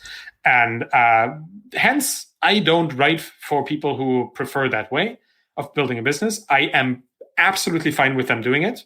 I worked for a company in San Francisco that was VC funded, and we got a Series A. The first thing we did was buy a guitar and a drum kit and a bass and like a whole setup, because we were literally in a garage that was like a 2-part gigantic, and the back part was like where the ping pong table was. Like, it couldn't be more stereotypical about that startup, but that's what happened. And I'm like, this is fun, but who is it fun for? And who is it creating value for? Certainly not for me. I never saw a percentage in the company. I never saw that they didn't exit, so there wasn't anything other than actually being paid a salary. and I worked for them remotely here from Germany as well. And it was just, they're like 9 hours behind. And is it really fun to work until 6 in the morning? All these things. Yes. But I know the space and I know the people in it, and they're great and they're having fun and they're building stuff that can be quite disruptive and change the world. But if you can help a select group of people that have a really critical problem, and you can help them deal with this problem and live a better life, that's all I need to have in my life, really. It's all I want, is to help a group of people that is specific, not everybody, but some people, and make their lives so much better. If I can do that with a business, sign me up, and that will be all I ever do. See, with that comfort, right? Like, you're able to say that.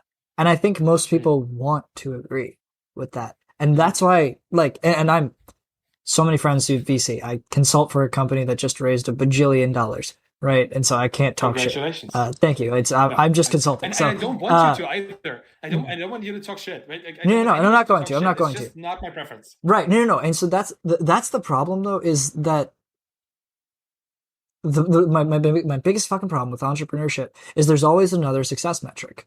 And if you're not meeting it, you just are like, you're just finding more ways to feel like shit about yourself. Right. Oh, I've got 10K MRR, but I haven't raised a dime. Fuck, I'm a failure. Right. Oh, like I started a business that's paying my rent, but I'm not a billionaire. Fuck, I guess I suck. Mm-hmm. Right.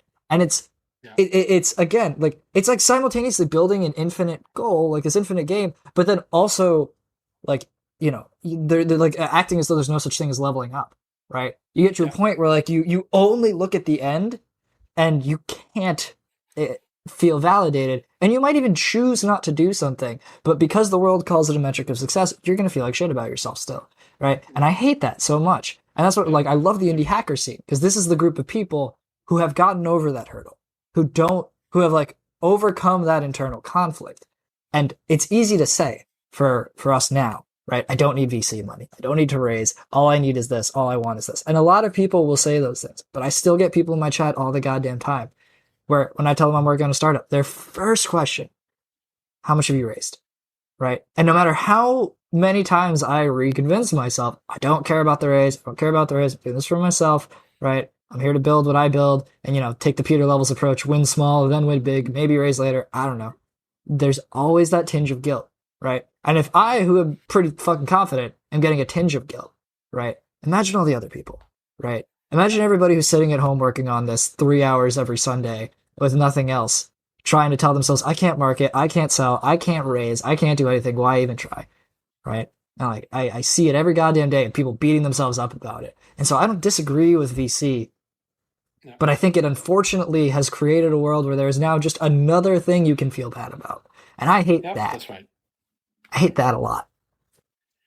Yeah, it's a problem with these metrics, because obviously a raise is a tangible thing, but delighting a customer is not, and it's something you can't really measure unless there's like a way for them to send you a review or like some kind of recommendation or something. But that's not something you can necessarily measure easily. So yeah, it's the amount of money you make, easy to measure, the amount of users you have, the amount of followers you have, all these things.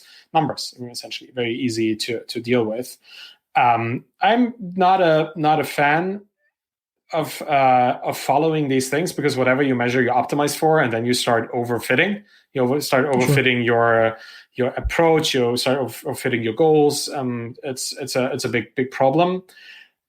There's also a problem in certain societies, certain countries. I have experiences here in Germany, and I have my second biggest audience after the North American audience is the Indian audience, because people really want to build bootstrap businesses in India. And since I'm in Germany, my morning here is their afternoon, so I can reach out to them quite a bit. And then my afternoon is the morning in the US, so I get kind of both audiences, which is really nice. And I was talking to a lot of people from India over the last couple of years, and they were saying it's incredibly hard to get funding for businesses in India that is not VC funding, because the regular banks and other ways just getting credit does not work for software businesses. And I experienced the same thing here in Germany. A couple of friends and I, we wanted to build a local food marketplace business here in Berlin. Lots of hipsters in Berlin, lots of local food around Berlin. Connect the local food with the hipsters. That's what we thought. And we went to a bank and we talked to them. I told them about the idea. It's going to be a software marketplace. It's going to be online. People can put up their little farming operations outside the city, and then we're going to facilitate the logistics from outside the city into the city and how to distribute the stuff. We have a plan. And the guy looked at us and said, "Now, we will not give you any money for this. But if you had come in here and you had said, we're building a factory to produce this, I would already have signed the check." And we were looking at each other and thinking, like, this was Germany 2014. It's like, what the fuck kind of restrictive perspective on funding people is this, right? We were people that had built software products before. We would have had to put up collateral anyway.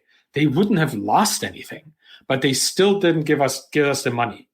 And that was just so annoying to see this in a country that is supposedly a technology-driven country, right? You know, the whole German car market is like, they're so big and they're so future oriented, and you know.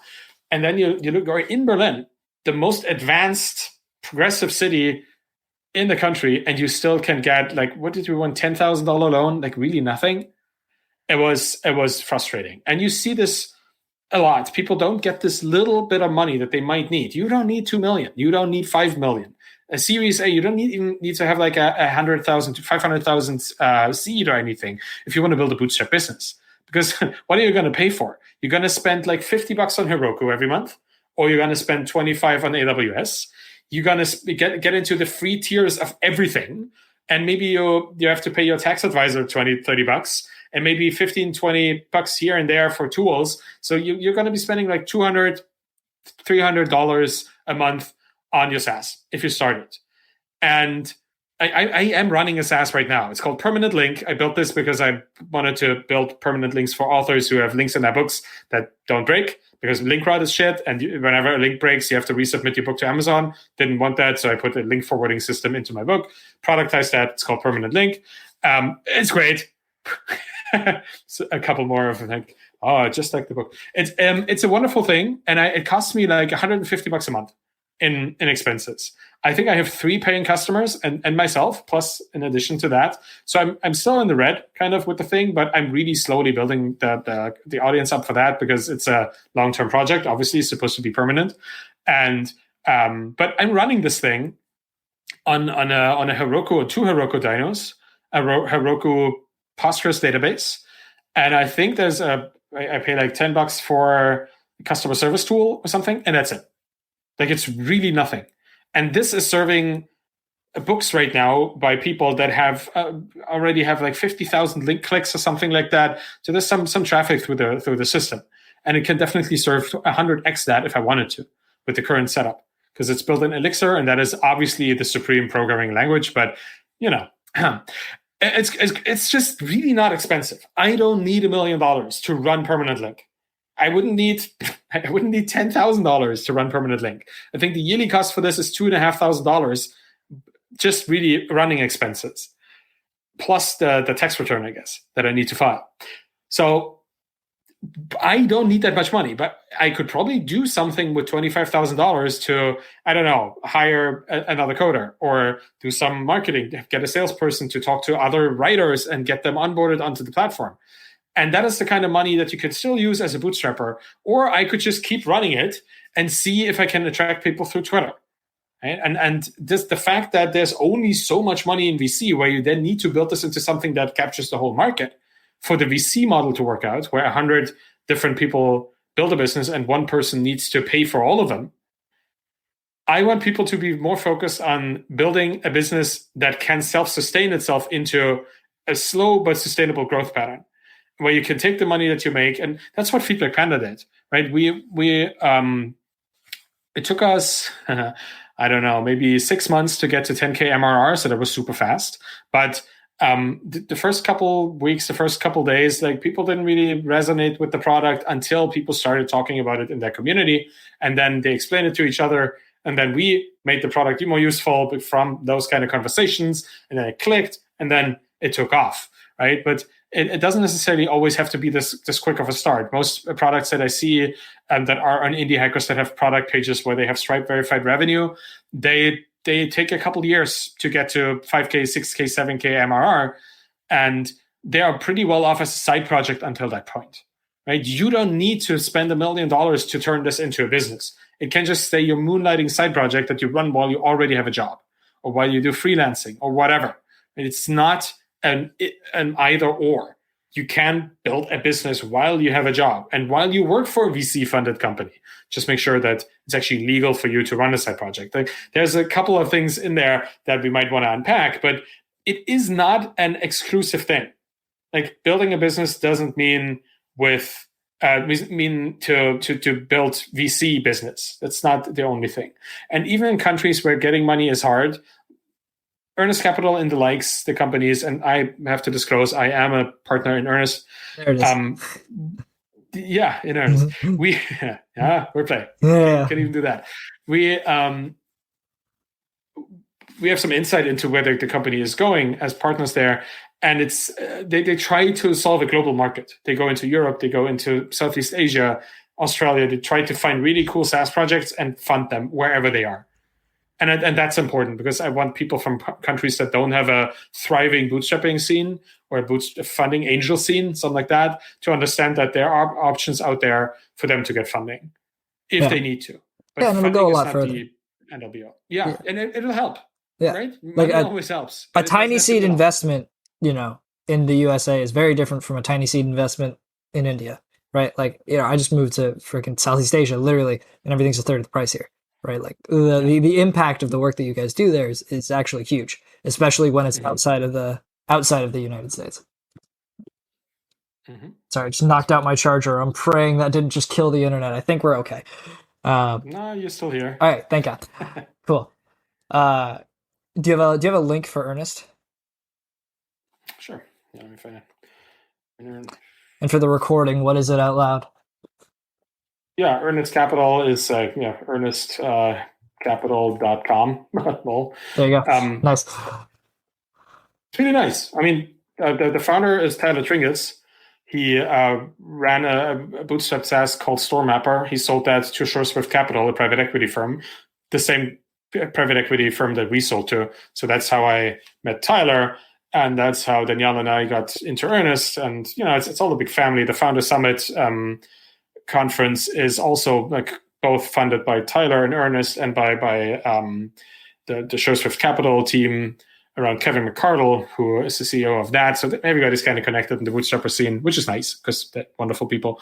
And they're people that enable a lot of founders to first off cash out, make a big difference in their own personal lives, and to start helping other founders like I'm trying to do at this point. That's awesome. It's a lot of fun. So speaking of cashing out, this is something I'm really curious about. Because there's a few more moments in your journey that I think are really interesting. And, we talk a lot about, making life-changing decisions just as a concept here. It's, not a lot of people have a lot of risk tolerance. We slowly build it up over time. It becomes a much more common thing for us. And, especially once you've exited, right? Like, you got nothing to lose now. Might as well just go for it, right? Screw it all. But, so I'm curious. Well, so first off, was there a moment where you knew it was time to sell? Or was there a moment where you woke up and said, like, yeah, that's enough, and I want to step away from this and I want to move on to the next chapter in my life? So we had never considered selling the company, or at least it was never a goal. Danielle and I had talked about building a sellable company because I had read the book Built to Sell by John Warlow, and he just really goes to town on trying to make the argument that a good and well-run company is a sellable company. So if you try to build a sellable company, what comes out of it is a good and well-run company. Nice. It's kind of this whole thing. And I really wanted a well-run company that is also sellable should we ever need to, but we didn't really ever have this conversation. And then the email from Kevin came in. Like, he wrote to Danielle because she was the CEO of Feedback Panda. And he said, hey, I'm Kevin. I found your product page on Indie Hackers. Your Stripe verified revenue there looks really good. We're a private equity company. We're interested in acquiring companies like yours and keeping them and running them forever, essentially. would you be interested in having a chat? And I remember seeing this email, remembering Kevin from Indie Hackers podcast episode where another guy called Moritz Dausinger, who also sold to SureSwift Capital twice, talked about his experience with Kevin and with SureSwift. I listened to that actually on the day where I opened the bank account for the company. I still remember that. Like on a podcast on the way to the bank, opening the account, I'd listened to that particular interview. And it all kind of came full circle for me because I felt, I want this. And never before had I felt this. Never before had I thought, I want to sell. But I saw the email, I read it, and I said, yes, this is what I want. Because all of a sudden my mind that was already mid-burnout and in this kind of weird anxiety stage was like, oh, yes, get us out of here, right? So I noticed that my shift from, I want to build a sellable business turned into, I want to sell my sellable business. And that was a really strong emotion that I felt. And Danielle, thankfully, was up for it as well, because we both kind of were done with where we wanted to be. We built a cool business. We helped a lot of people. We built a cool product that was doing one thing really well. We could have now built another business, another product in the space, or try to go, up market, down market, side market, all these little things that you can always do. But we thought, maybe let's diversify our risk portfolio here. Let's take the one thing that is valuable and turn this into cash that we can then turn into multiple things that are valuable in different ways, right?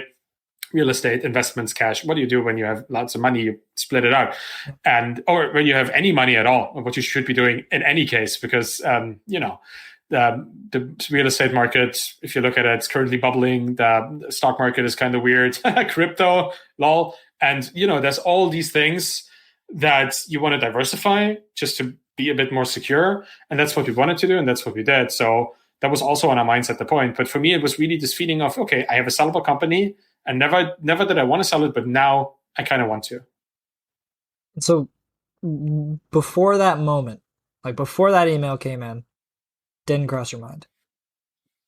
And I mean that in the way of like, it wasn't a conversation you had with yourself. Like it was maybe like a concept, but you didn't really ever really truly contemplate it. It was a foundational choice to build a sellable business, but we never considered actively looking for people who would acquire us. We didn't reach out to a broker. We didn't go to like platforms. Now you have micro acquire and these kind of things. We never put ourselves out there. We just received that email, and that triggered something in me that I hadn't thought about before. So no, yeah. And so a quick shout out. Tomorrow I am interviewing Andrew Gazdecki on this same channel, CEO of MicroAcquire. So come by a few hours later for that, if anybody's still around. Yeah. But he's great too. He's great. A great guy. He's great. I'm looking forward to watching that. Hey, cheers. So, yeah. So you didn't know you wanted to sell, right? That was never a conversation you had with yourself. Did you know that you wanted out? Or was that a thought? Was there ever a moment where you actually considered leaving? Or were you more just kind of caught up in that like infinite game, if you will, of this is forever sort of mindset? Yeah, both. I wanted out and I wanted to never be out. Yep. Like I wanted for it to stop being painful, but I wanted to keep doing stuff like this. And the sale allowed that. Like that would be the only thing that would actually facilitate it, would be to elevate myself or elevate my financial situation to a point where we have this kind of post-economic state of mind, where we don't need to make decisions based on next week's food supply or the rent this month or anything, but we could look 5-10 years in the future and make choices about that. And at the same time, being recognized for being successful in a business, because you could sell a business and have people rip it apart, take your customers and put them into their own business, like a fire sale kind of situation, right? You have those things all the time. You have essentially three kinds of sales. You have the financial sale where people buy your company to make more money. You have the strategic sale where people buy so they can get access to your customers or to your proprietary tech or whatever. And then you have the nuclear option, the fire sale, where you just want to sell whatever is valuable in the business and some people scavenge it into something else. It's kind of a version of the strategic sale, but with a much, much more one-sided power dynamic, because somebody can dictate essentially what they're going to pay you.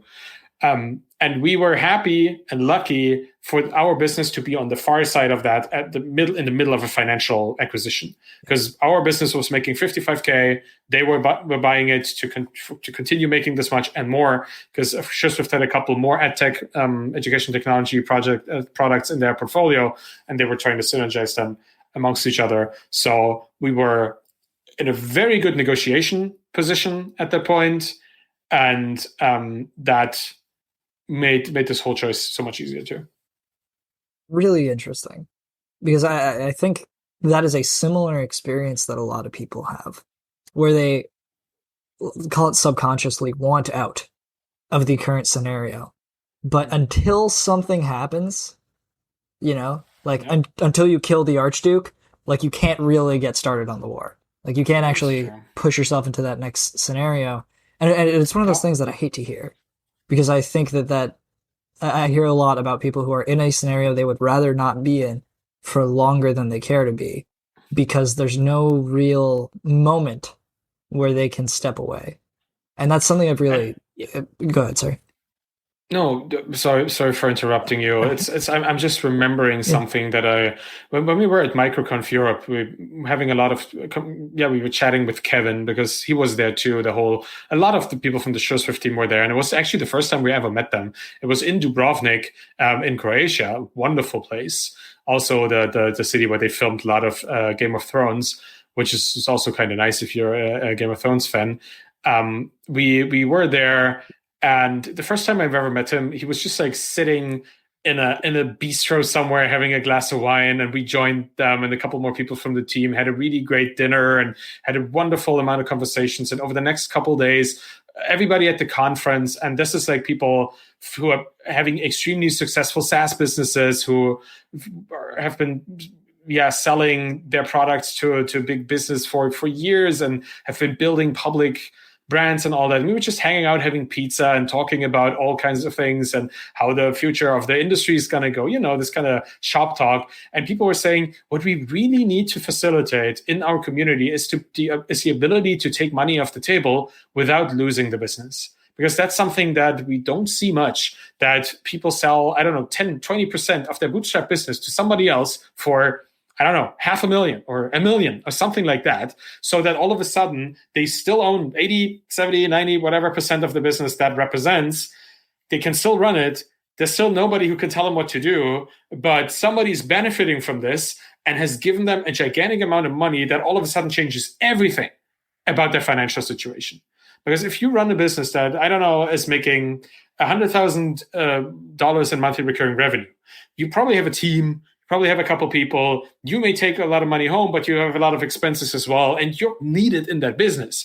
If somebody, and that's like 1.2 million a year, with a valuation somewhere between 2 and 10, let's say it's a super interesting field and you have a 6x valuation, you could sell the whole business for $6 million or $7 million. And somebody pays you $700,000 for 10% of it. Or let's say $1 million for 15%. That's a big deal, because all of a sudden you still run that thing. It's still worth that much, but you just got $1 million. And then your decisions on what you're going to do in your business are not aimed at paying the rent, paying the mortgage, paying the food. They're decisions that are now aimed at actually making the business even more valuable, so that the rest of what you own in that business, come exit, is going to be worth even more. And that's what a post-economic state of mind is, to reiterate on that term. It's to make decisions that are good for the business. And we noticed when we were running Feedback Panda at the later second year, that we were not making good business decisions for Feedback Panda anymore. We were making decisions that were beneficial to our personal finances. Right.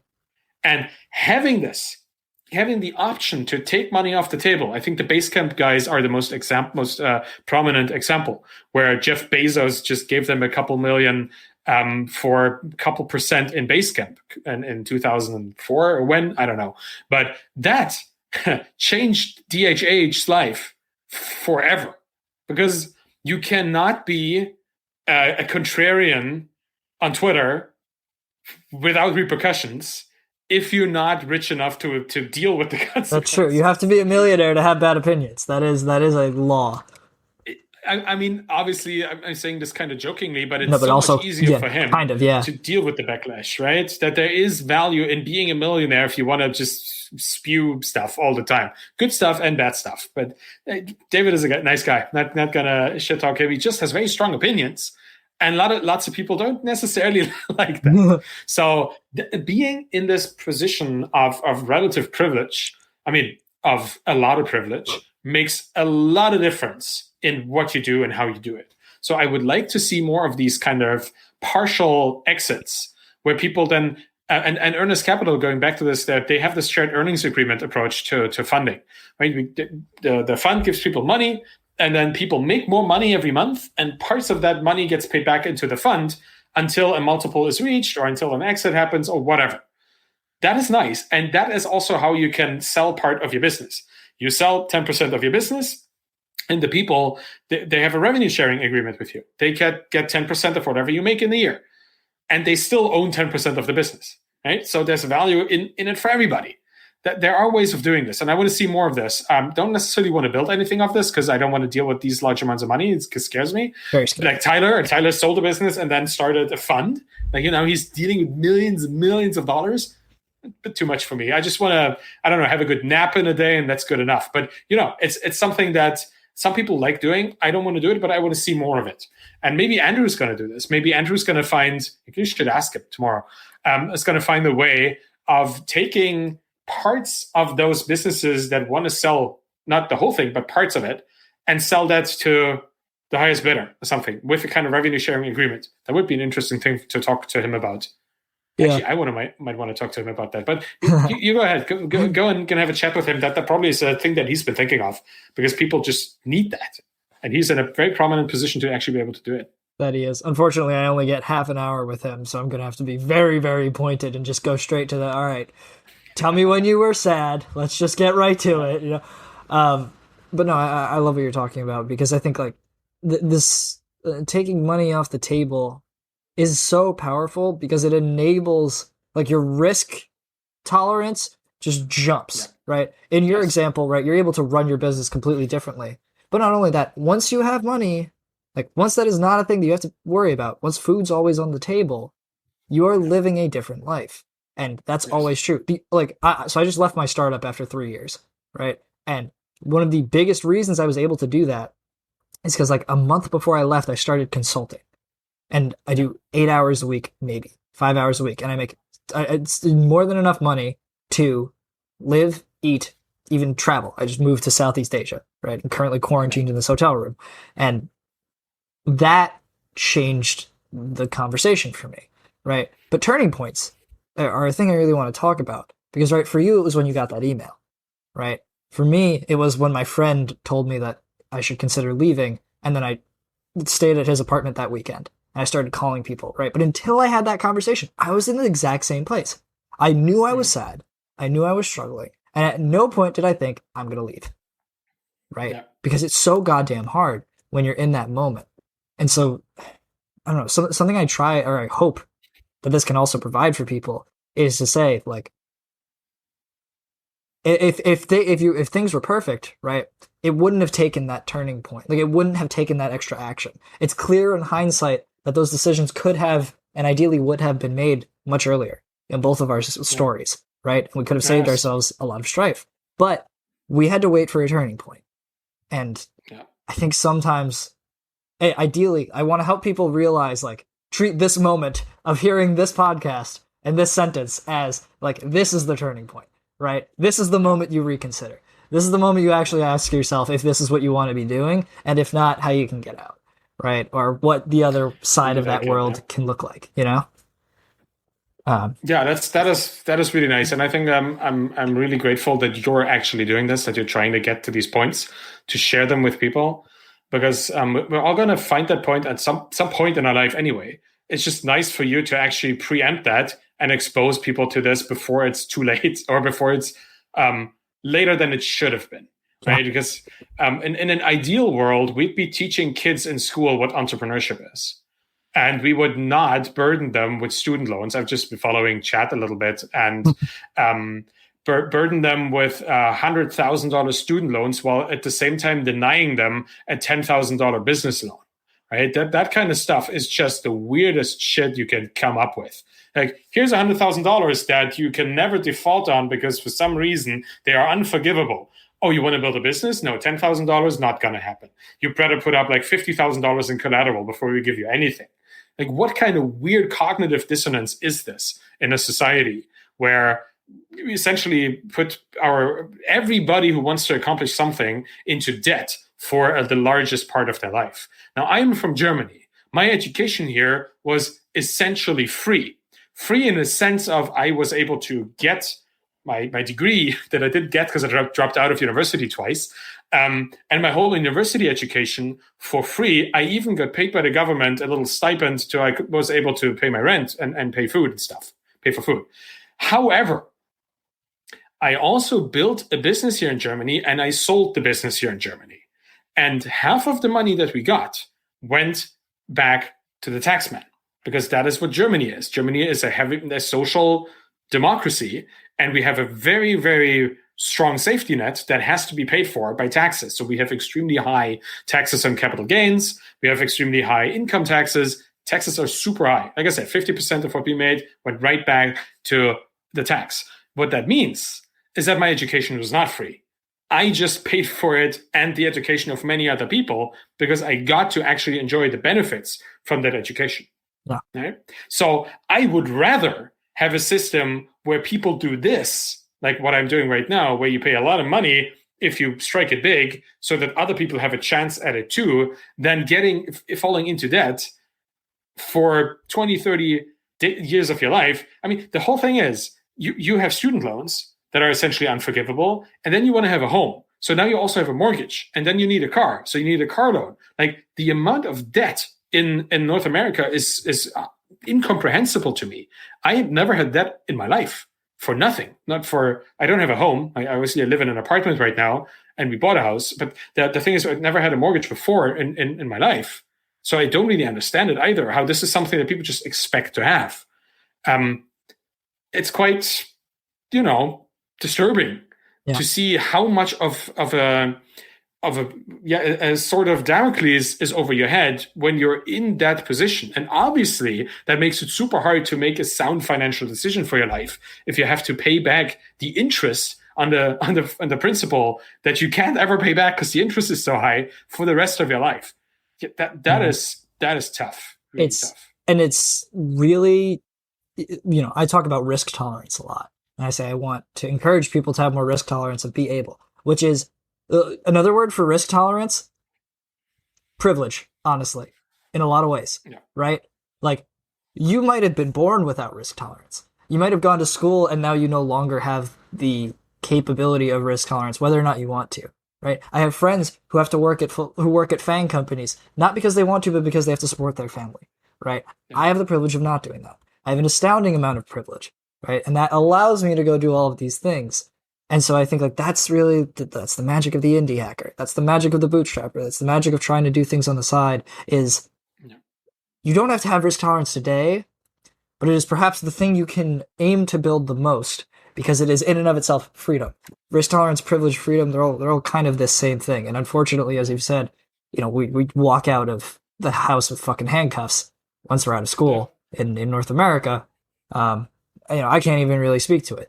I was lucky enough to do a bunch of internships at FANG companies during school because I'm a freaking software engineer, and I made enough where I barely have student loans left, which is ridiculous and very, very, very, very lucky and very good for me. But again, that's why I'm so risk tolerant, right? I'm not risking anything. Hell, I got a grant from my school to go do entrepreneurship for a year in the exact amount of my remaining student loans. And then I did not use any of that money, and I have it sitting there for if they ever decide to charge me for the student loans, or they might get wiped. I don't know. Holding that hope. Right, but like, privilege, lets me take risks. So I think it is almost like, what's even the word?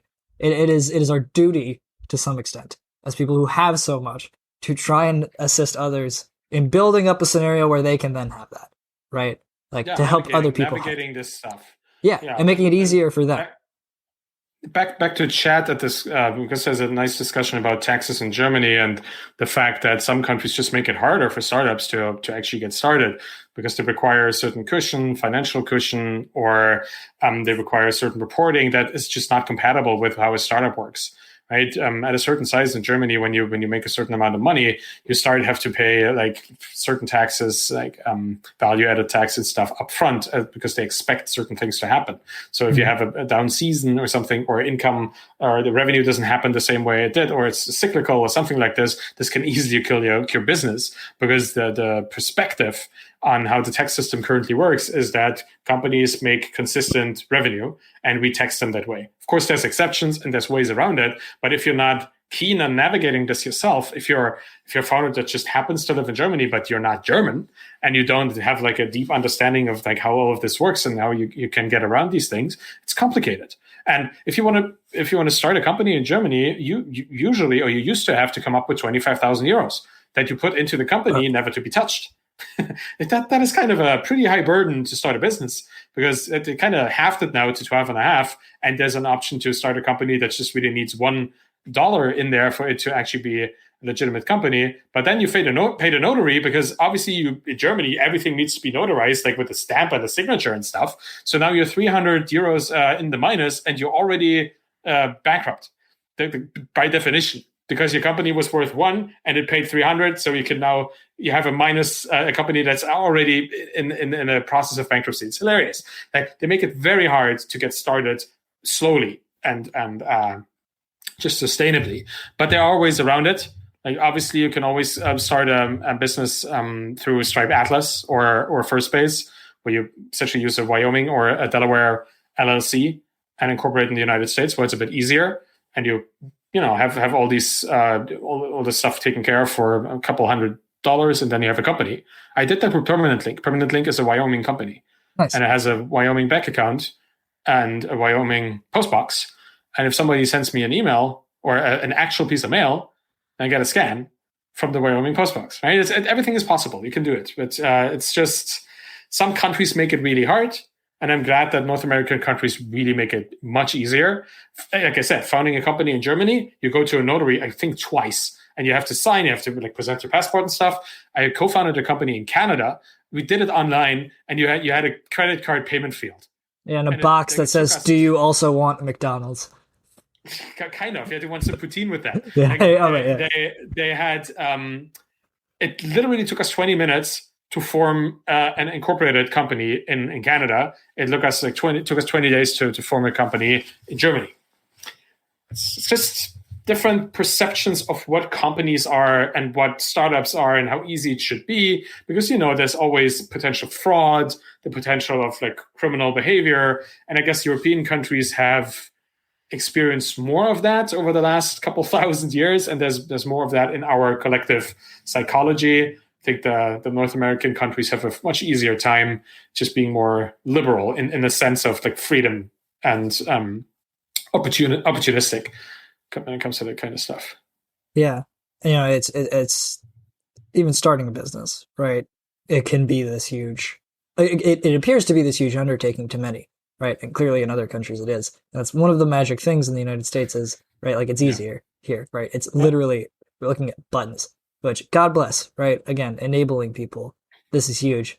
There's one more moment that I really wanted to get on here, which is something that I've shared a bit, like this emotion that you mentioned. But so these turning points, right? These big moments in our lives. We wish they had come earlier, right? Unfortunately for us, they didn't.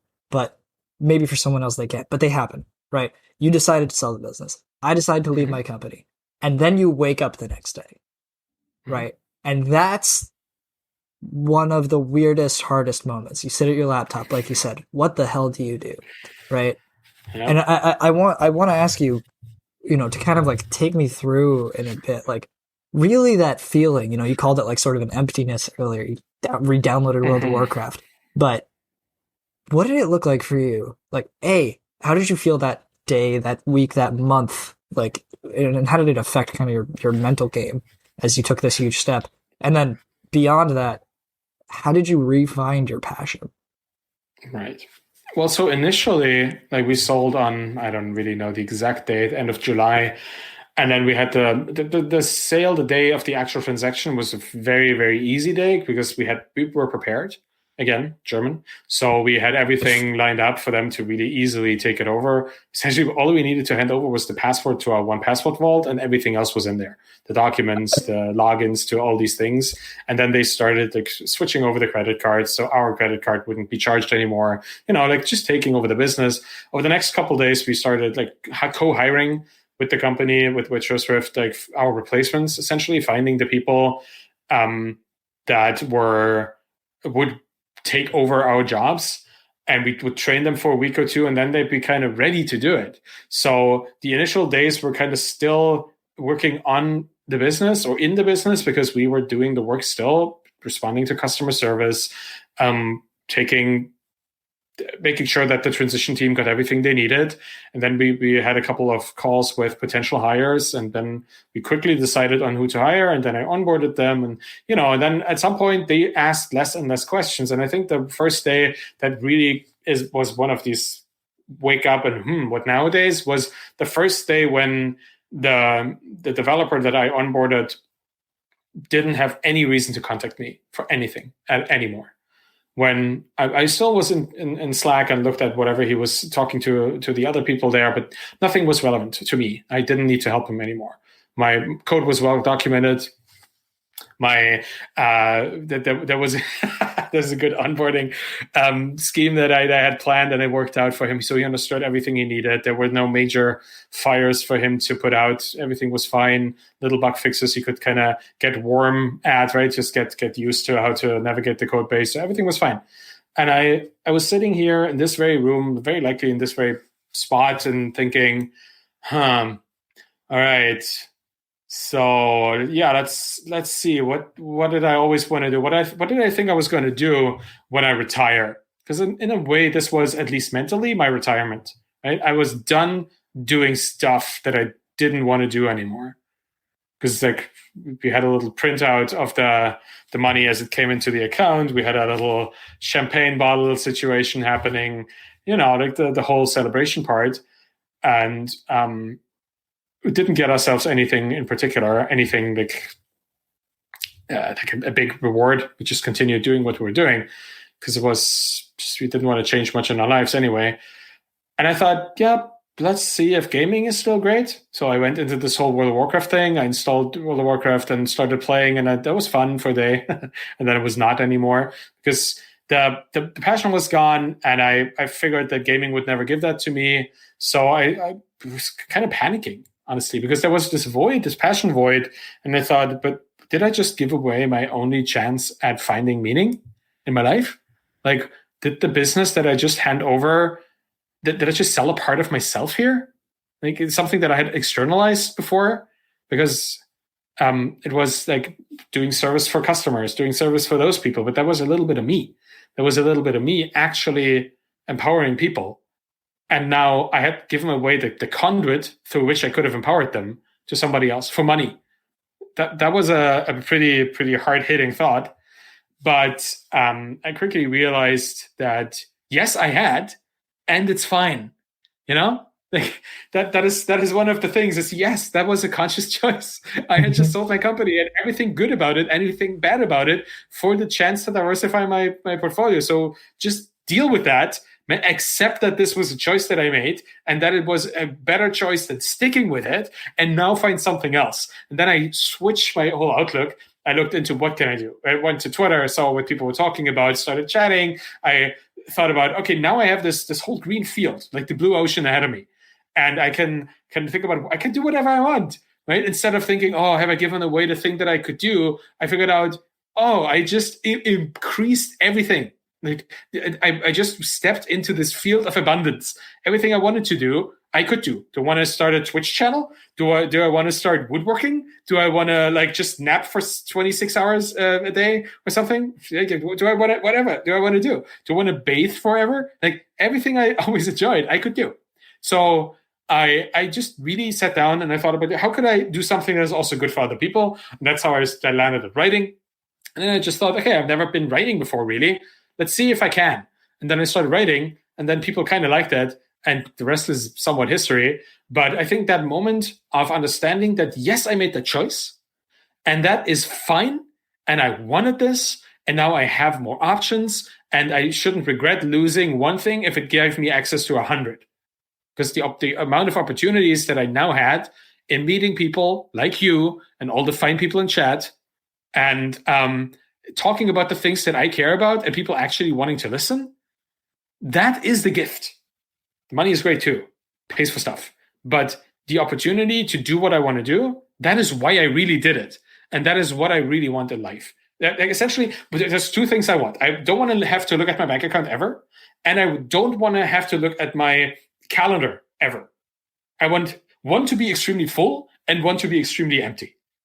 Like empty calendar, full bank account. And I chose to have this with you today because I think this is cool and I wanted to do this. I get a lot of people asking me to do stuff with them, and I tell them no, because I do not want to do this, because I don't like the people, or I don't want to spend that particular time because there's something else going on, or I want to eat in peace, like all the things that my personal life is my choice, and I can do whatever I want with it. So I can say yes to stuff, and I can say no to stuff. And being able to say no to stuff that other people want from you is the ultimate privilege. It's the ultimate luxury. Like, you can drive whatever car you want. I don't care. But if you can tell me that nobody can tell you what to do, that is when I respect you, right? I'm not going to look at your belongings. I'm going to look at how much control you have over your life. I mean, obviously, I also respect you if you don't have that. But that is when I respect you for that choice you make and for what you wanted to have. So hope that answers the question. No, I love that. Right. And part of what you said that really stuck out to me, right, was the recognition. You made the decision, and it wasn't wrong because you made it. It wasn't wrong because you gave something up. That was the decision, right? You elected to give that up to open up this world of opportunities for yourself, right? And it's, my good friend Matt Marks used to say, it's not looking at what could go wrong. It's looking at how many things could go right, and as opposed to focusing on what's gone. There's a great line from Jake the dog in Adventure Time that I quote all the time, and it is my favorite line from the entire show. And he's trying to console his friend who's sad about a breakup. And he goes, "You got to focus on what's real. You see this cup? This is my favorite cup." And he throws it out the window. And he goes, "Now it's gone, so it's not real, and I don't care about it anymore." Aww. And that was the whole premise, right? And I love that because it's really this sentiment of like, recognizing like this true capability that we do have to let go, but it is very, inhuman by nature, right? Like we tend to hang on to things and we convince ourselves that we're in this world, which is why the turning point doesn't happen, right? Which is why something external has to click before we can actually realize it. And then even then, again, something external has to click a month later in your own head to realize, no, this was correct, right? But that, just because you lost something doesn't make it the wrong decision, right? I like that. Yeah, I really like this. Sorry. Go. That's everything I was going to say. I was just going to rant and sigh 3 more times. So go.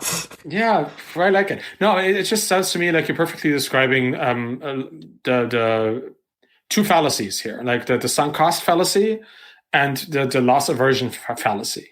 Right, that sunk cost is like we've put so much energy into something that we need to keep doing it, or all is wasted. It's like you go to the movies back when people still went to the cinema for no reason. I don't think people will ever go back. No, but the pandemic is probably pretty painful for that particular industry. But you go there, a movie starts, it's really shit, but you already paid for it. So you sit through it because you think the money you paid for it is supposed to, you only honor it by sitting in the movie. But what you actually should be honoring is the time, a good time that you're having. And you're definitely not having a good time watching a shitty movie. So by stepping out of the movie that you already pay for, you're actually having a better time. And if that is your metric that you optimize for, which you probably should, it's a bit hedonistic, but it's certainly better than not waste money, and still do shitty things. So that's the one thing that I see a lot of people doing. And if you're in the middle of something, in the middle of a movie like this, it's easy to stay seated, right? Because you're already sitting there, you're already watching it, and it might become better it might actually turn into a good movie. So that's how people rationalize this internally to say, okay, this is shit, but who knows? And maybe tomorrow. And then you kind of hamster wheel yourself into just having yet another one of these days in the future.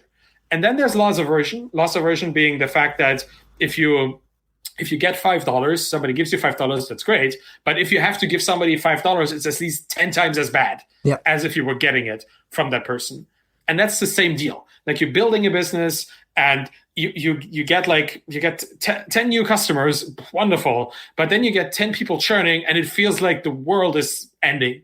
Because all of a sudden you look at your MRR going down slightly, and whenever it goes up, perfectly fine. And I see this on Twitter all the time. Like people track their followers, and then they look at how many followers that they lose in a day, and they're like, "Wow!" Like it's like this feeling of, oh my god! Like I personally, I could probably check right now, but I have like between 150 and 200 new followers every day.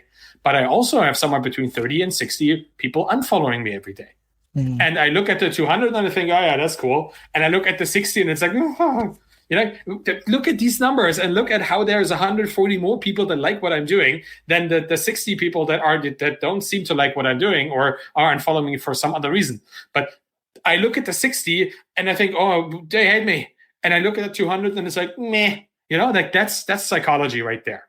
And if you combine those two, you have a person sitting in the middle of a process that is stressful, but they could be losing so much. And they rationalize all of this internally as I need to keep doing this. There's no way out. I better stay with this. And it takes somebody to pull you out of there. And for me, it was the email from Kevin, for which I'll be eternally grateful. Because not only did he pull me out of that, he also gave me a lot of money. So that's kind of cool. But it took this, it took somebody else to make me as a founder who supposedly is smart enough to build an amazing business that serves thousands of people to then get out of the business in a way that was compatible with where I actually wanted to be.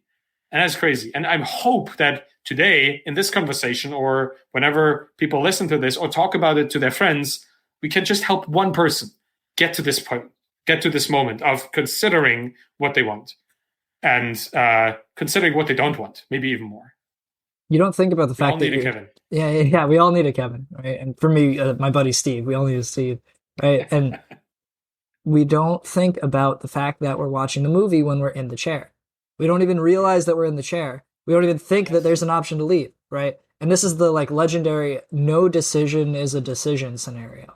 But it never feels like it because you're not making a decision, right? No decision is the quiet decision. It's the subconscious decision, but it is still one that you actively make every day just without realizing it, right? And that's the danger, right? That's the scary part. Right, is that can be it can be a really, really long movie, It has it's like Friends. It has 400 seasons. Yeah, right. They always make new ones. I mean, they don't do anymore, but wasn't it Naruto? Yeah, Naruto. Yeah, you're 1,000 episodes deep, and you still you're watching One Piece. You're 1,000 episodes. They still haven't found it. And they're not gonna find it. All right. And it's rehashed. It's the same content. Like season 24 is the exact same season as season 2.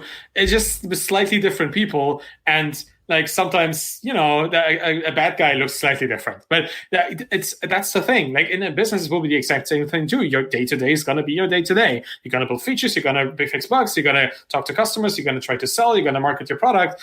Maybe at a bigger scale, maybe you have 4,000 customers and then you have 40,000 customers, or you only have 400, depends on what you do. And it's going to look different, but it's going to be the exact same thing. So unless you want to do this for the rest of your life, and I just read a quote yesterday by I don't know who, but if you fail at life if you live the same year 75 times, I kind of like that one. Oh, that's a good one. Unless you want the exact same experience forever, you might need to actually act on it and make a difference, right? And that's the thing. Complacency and not making a choice is the killer of action, the silent killer of action. Like if you do nothing, you prevent yourself from acting, quite literally, because that's the definition of not doing anything. So understanding that complacency and deference is itself an action, and often a destructive one, and meditating on that and maybe thinking every day, what did I not act on today? What did I choose to not act on today? And making a little note that will bring it more to the forefront of your mind where it can be acted on, right? Like kind of extracting your levels of inaction and the targets that you shy away from, that you choose not to see. That is an interesting activity. Maybe it's kind of like one of these things, like a goal setting retreat, where you can do an action retreat, where you just try to think of the things you didn't think about and then put them in a list so you have something to do. But that is a bit like, I don't know, I've never done this, but I think it would actually be quite helpful. I'm definitely going to try and do this. Maybe right. You have to, like, there's a forcing function. You know, like you're watching Netflix all night, right? You don't click next episode. It autoplays, right? Yeah, but every 17 to 25 episodes, Netflix even stops and it says, "Are you still watching?" And the problem is, it feels like you don't have to make a decision until you're 17 frickin' episodes deep, right? And that's the turning point Netflix forces on you. But you could have stopped after episode 2. You could have, but you didn't take the time to think. And that's not bad. You know what? Right. The thing that the reason why Netflix asks you is to save bandwidth. They don't care about you. They don't care if you're actually watching or not. They just care about like minimizing the expenses they have for actually streaming the data to a screen where nobody is watching. Like that's the crazy part about all of this, right? Like you have to do this by yourself.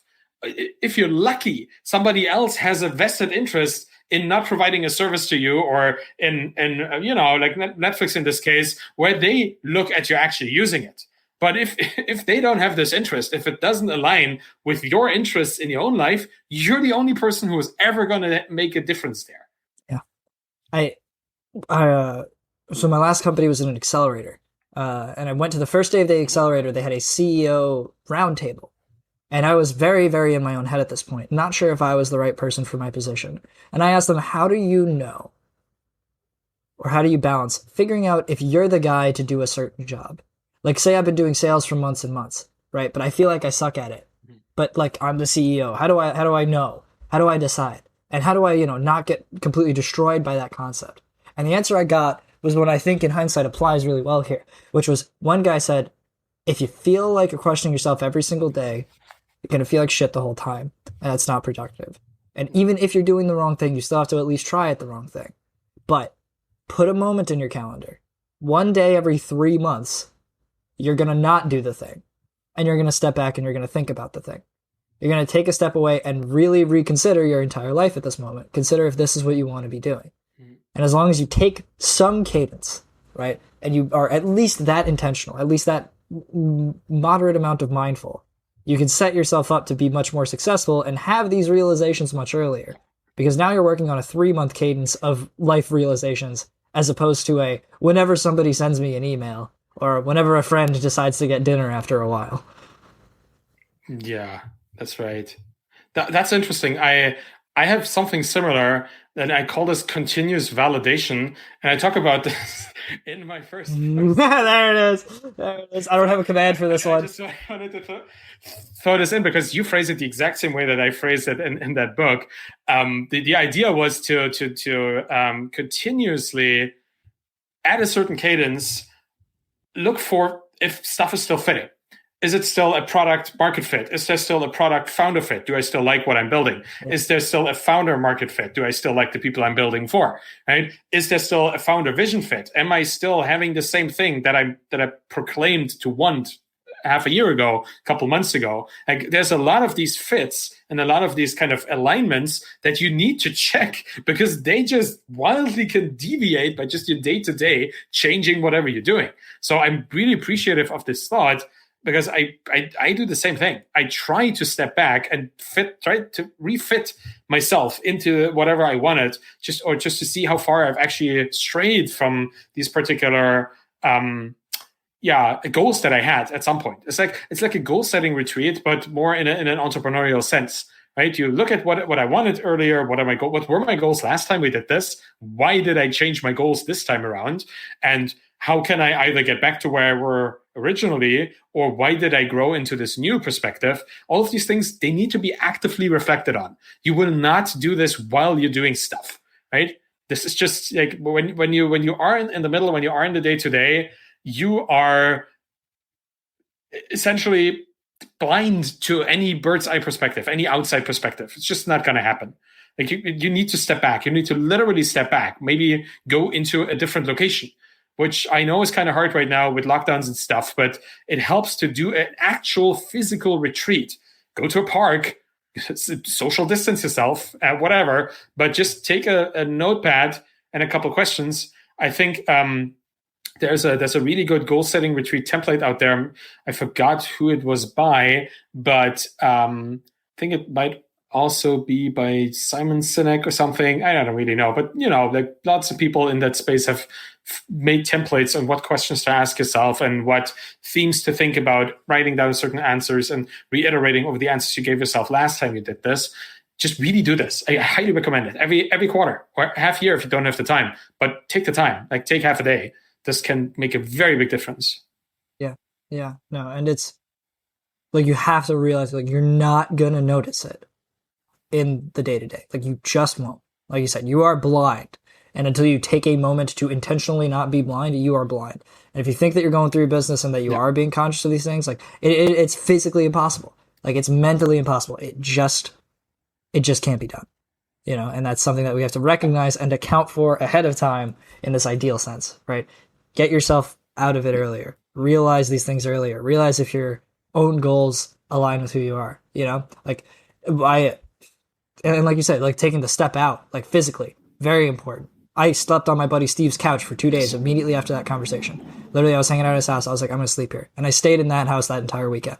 And I called all my friends and all my family, and I got a bunch of opinions. But having that space was already 5% pushed me out of my current world and made me open to reconsidering it, which is not something I could have done otherwise. Yeah. And that was a really big deal. And then I went and stayed with my brother for 2 weeks, and I really gave myself space, really gave myself time. And it was, I made a life-changing decision based on that.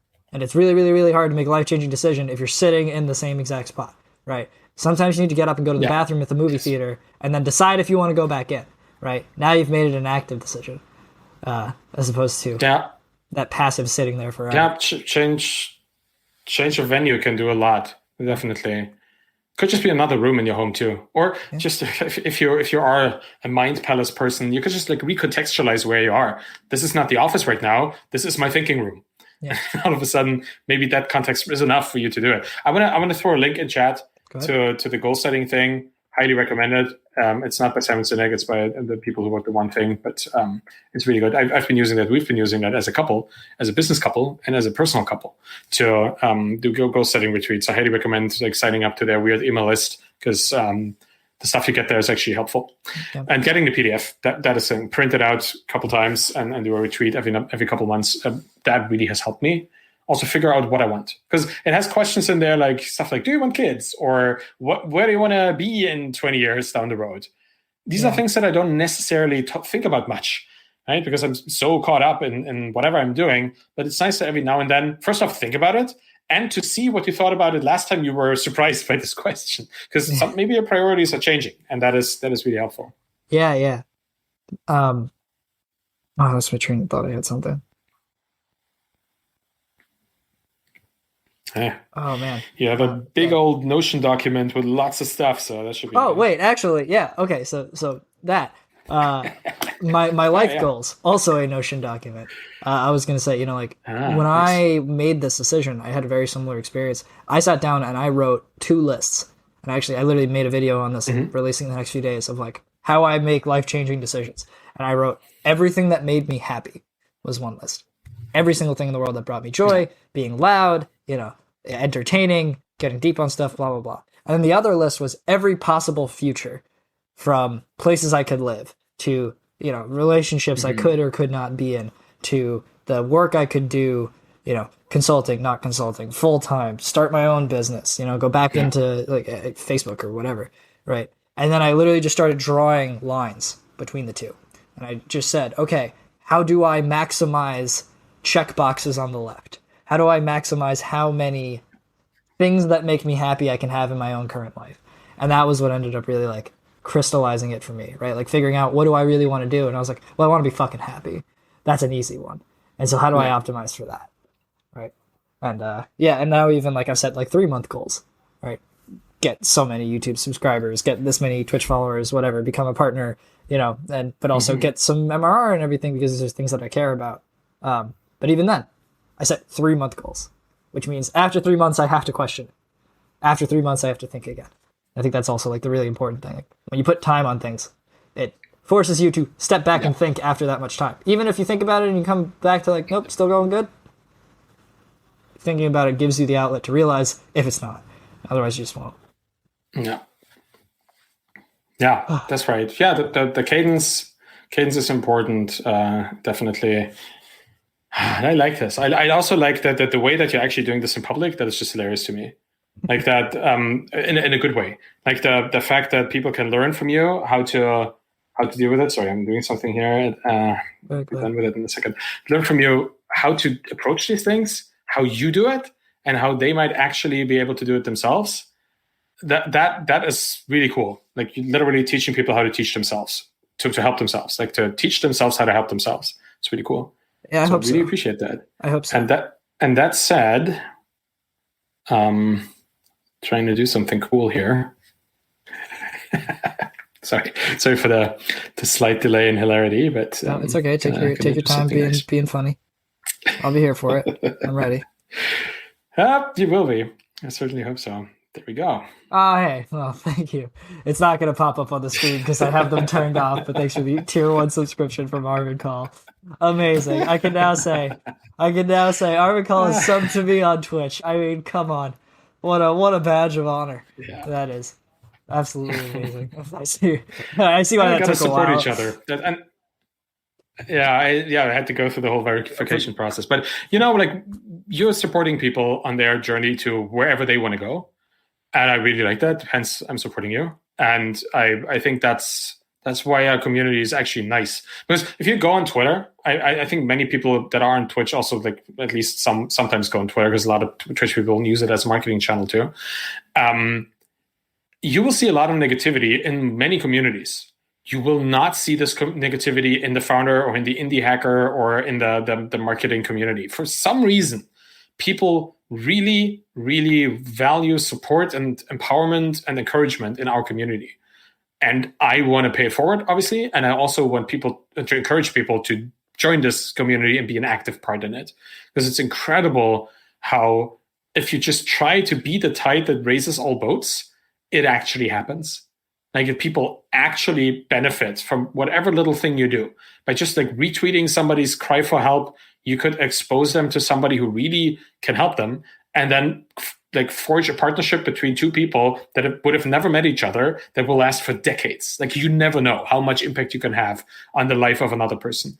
And I recommend like being an active part of the founder community because it will come back tenfold. I guarantee it. I don't guarantee much, but I know that being part of this community will come back and like make a huge difference.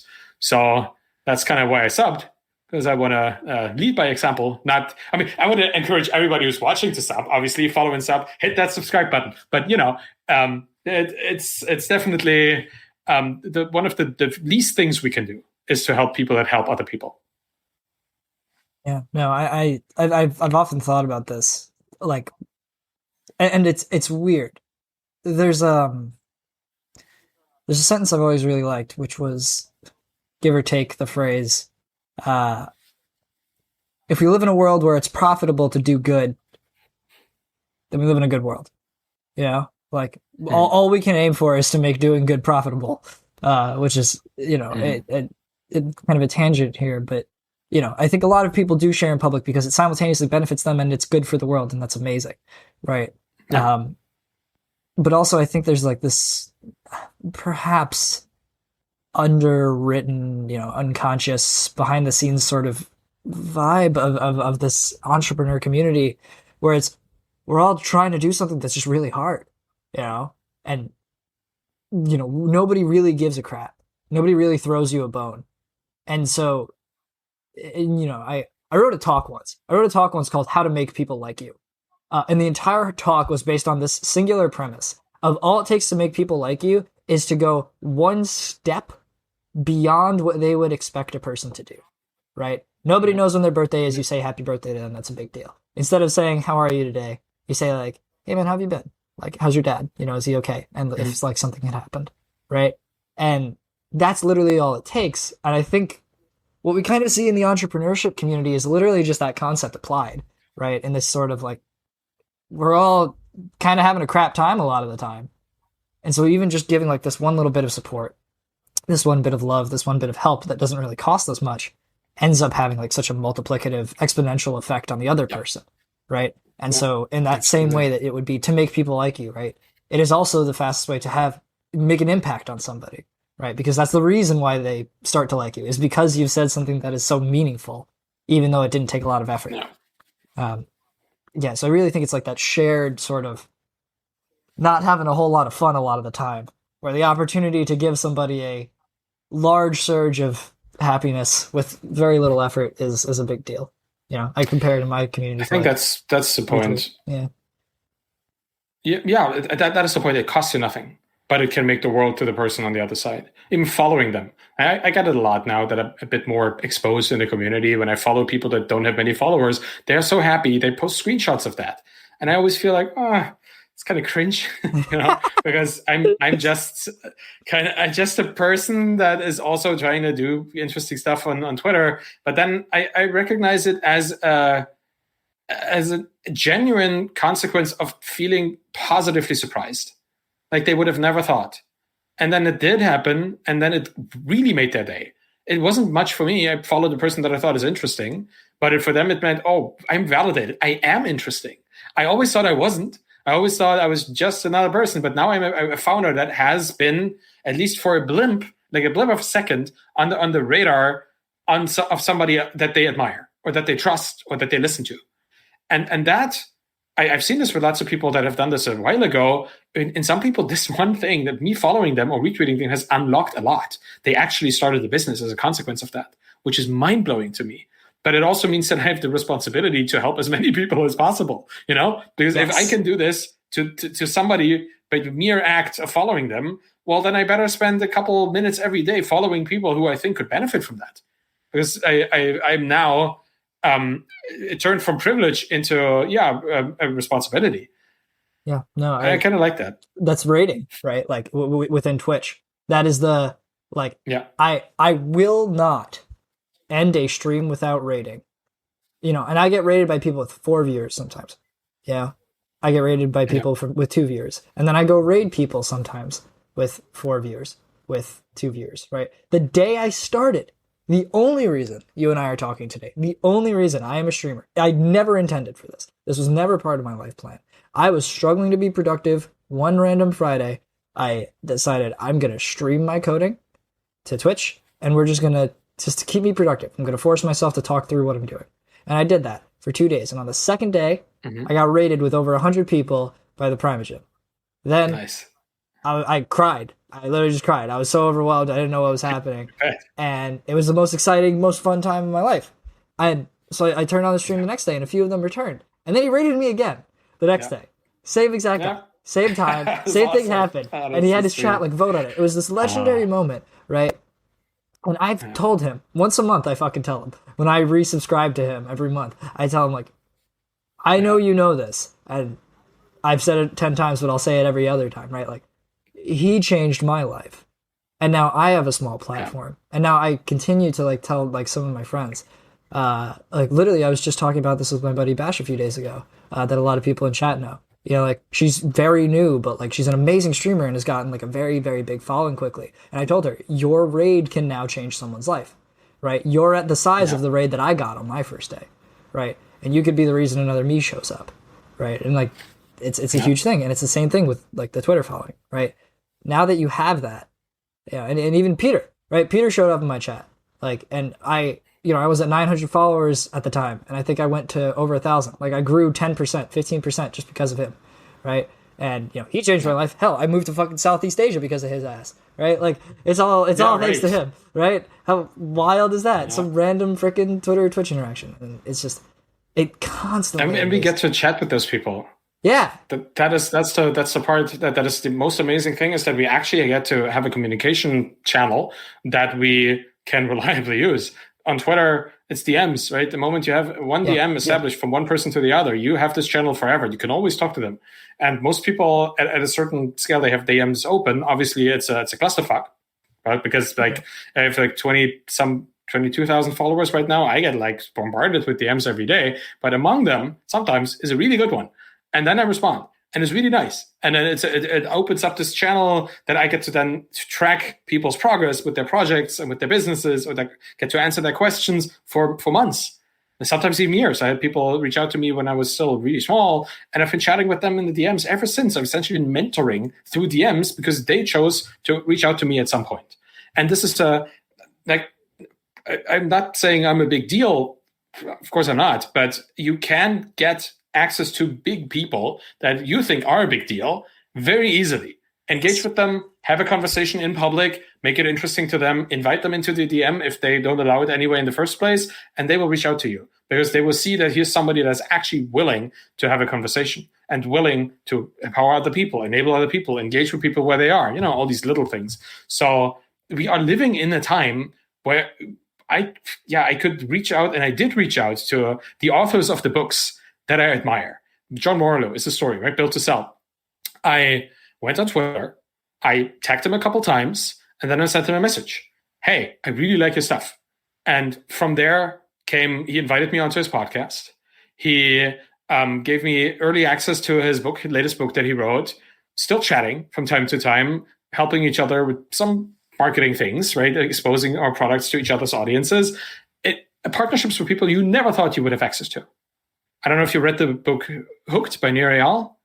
No, unfortunately. I highly recommend it. It's really, really good if you're building habit-forming products, because every product that essentially you want people to be hooked with can follow a certain model. And Hooked is such a model. Nir Eyal, I had a call with him just to chat, because I reached out and asked, after I had launched my book, gave him a free copy. He said, hey, look at this. And he said, hey, cool. Let's have a quick call. And then we talked about all kinds of things. You have access to people at a rate that you would have never had before. And you just really have to use it. You can either be a consumer that is just listening, never talking, or you can act and really make a difference for yourself, for them, maybe. Who knows? Maybe you can teach them something, right? Or at least expose them to something that they might find useful or worth something. And it can really change your life quite a bit. Yeah, it's absolutely insane. And I've realized, I now 9 days into the restart of my own life, right? And as I was setting my goals and writing down what kind of content do I want to produce, I was like, the interview with Peter was huge and is absolutely a thing I could repeat if I really tried. And I wrote one tweet and I said, Twitter, I've had 3 amazing podcast interviews already with 3 amazing people, all just based on reaching out, and Peter being a kind of an exception, even that he sort of showed up, but whatever. And I want to do that more, right? Tag below anybody that you think I should talk to. And then I myself responded to my own tweet 8 times or 10 times with 10 different people I followed, right? This is how I ended up with talking to Andrew Gazecki. And, I'm talking to, and I have interest from other people, Chris Sean, somebody recommended, and now he responded. Dan, whatever his last name is, who has DR as his Twitter handle, the Elo guy. Yeah. And all of them, I was look, yeah, I think so. And so all of them, right? I just tagged them and I was like, here's why I think you're really cool. I would kill to talk to you on Twitch about the rough parts of you getting to this point. And a surprising amount of people responded, right? And all it took was a tweet. And I was talking with, another friend who's a content creator. He was like, man, I need to see that tweet. I want to take so much inspiration from that. That's everything. And the people in my chat were like, man, I wish I had the balls to do that. And I'm like, I wrote a tweet, it's simultaneously the easiest thing to do in the world, but also the hardest, right? Because for so many people, the perception, and I completely understand why people couldn't. But what you said is so true, because, simultaneously, it took all of that, but also all I had to do, realistically, was write these 2 tweets, take a bit of time to appreciate and understand somebody else, and they're willing to chat. That's a connection I have. The fact that I talk to Peter Levels on Telegram every freaking day now is kind of ridiculous. Yeah. Yeah. Would never 10 years What ago. a gift. What a gift. What a gift. Yeah. Oh my God. I mean, he's kind of a, Yeah. kind of a Yeah. dumb, but sometimes, but still a gift. Still a gift most of the time. He sends me a lot of Well, things. he's a person. Well, and that's the thing. He's a great guy. Yeah. That's the thing. And he's a human being, and we all are human beings. No matter how prominent we may be in the community, how many followers we have, or whatever. Like in the end, like we can try to be human beings, or we can try to be like hollow versions of ourselves that are like brands or something.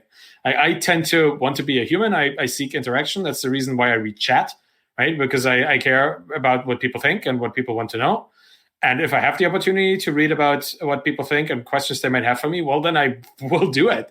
Like I have the chance. Why wouldn't I? Right? This is not about me. This whole chat that we're having, the interview. I mean, I'm involved, obviously, but I'm not advertising myself or my two amazing books. I don't do that. I want to talk about concepts that help people, and they happen to be codified in the products that I also sell. Because, we all want to create something that is valuable to others. But I approach every community as I'm among people. Like I'm on the same level. I am never on a stage. I am never on a box, like soapbox, or I don't want to be on one. People may put me on one. People may ask me to like help them with stuff that they could help themselves with, or just not confident enough with. And there's all kinds of versions of this. But I just want to be part of a community where people help each other. So it's almost, I don't want to say communist. It's a communitarian approach where the people are equal because they choose to be equal because they know that their power comes from mutual support. I wanted to say something else, and it was interesting because you were talking about how it's both the easiest and the hardest thing to write such a tweet. It is interesting that the easiest part of this is an almost technical thing because you can just really put the text that you need into that little box and click tweet. And the hard part is all internal. It's all self-talk. It's all your own internal expectation projection and stuff, or what will other people think. It's like your animal brain, or just the social animal brain trying to protect you from losing status in your community. And it comes up with all these stories, all the what ifs, if I write this and they don't like me, or they think I'm too harsh, or all that stuff. It's all in here. None of this actually exists. Like nobody thinks that, because everybody is busy thinking themselves about what other people think about them. Nobody is thinking about you. Nobody is thinking about me. They're all just thinking about themselves. And the moment you consider that you can let go of all these fears and all these kind of narratives that your mind comes up with, which meditation, by the way, really helps with, because it trains you to look at a thought and just say goodbye while it goes away, right? Instead of internalizing it. The moment you stop doing this and the moment you act in the best interest of yourself, your group, and your community, like the kind of beautiful mind theory, right? It's like not that the best system comes out when everybody is only dealing with the best for themselves, but also for the people surrounding them. I highly recommend watching this movie because it's kind of cool. What John Nash and his game theory stuff has been really helpful to get the Nash equilibrium, right? And don't want to dive into that. But the moment you do this, you look at win-win scenarios, and you stop looking at the what-if scenarios, the negative ones. Anything can happen, and that's what's happening to you. That's what happened to you with Peter, and that's what happened to you by going out there and asking people. It's the same deal. Honestly, I have a podcast recording in 2 days with none other than Pat Flynn of SPI, and you know why? Because I put a tweet out there, just like you, asking, I want to do a virtual book tour. Whose podcast do you think I should be on? And people said, hey, you should go on Indie Hackers. And I told them, hey, I was on Indie Hackers a couple of years ago. And then Cortland reached out and said, hey, we could actually do another one. So I'm actually talking to Cortland tomorrow. And the day after, I'm going to talk to Pat, because somebody said, yeah, you should be on SPI. And they mentioned Pat. And then Pat said, yeah, why not? And send me an email. Like, that is this opportunity surface. By just putting the question out there, anything can happen. You just have to ask for it, right? If you don't ask, then you're just limiting your own chances. So that's really, if there's one thing to take away from this, is by just showing up consistently and asking for the things you would like, you increase the chances of actually getting it. So who would have thought, right? Yeah, a lot of the time, like the hard part is humanity. You know, the hard part is being a person. The hard part is like overcoming. My brother always calls it the story you tell yourself, right? Convincing yourself of failure Mm-hmm. before you've even tried. You know, that's never true. Mm-hmm. Even if you Yeah. fail, you were still wrong because you thought there was a 100% chance Yeah. you'd fail, and there was only a 90% chance, right? Yes. And you know what? That means you only have to take 10 stabs, and statistics will give you a Right. win. And that's really like Yeah. it's a game of just like believing in yourself, not so much that you like don't like throw the whole world away, right? But realizing that like it's okay to go out, like you can get out of your comfort zone. It's something you have to sit in. It's something you have to think through. It's something you have to like process. I 5 years ago could not have made that Mm-hmm. tweet. Could not have made that tweet. Yeah. And I would have told you I could I never make agree. that tweet, right? But now I Yeah. am a different person, and I have slowly reshaped myself and gained this confidence and understanding, and now I can write that tweet, right? And so it's like you shouldn't Yeah. feel like terrible, like oh I'm garbage, I can't even write a tweet. No, like you're a person.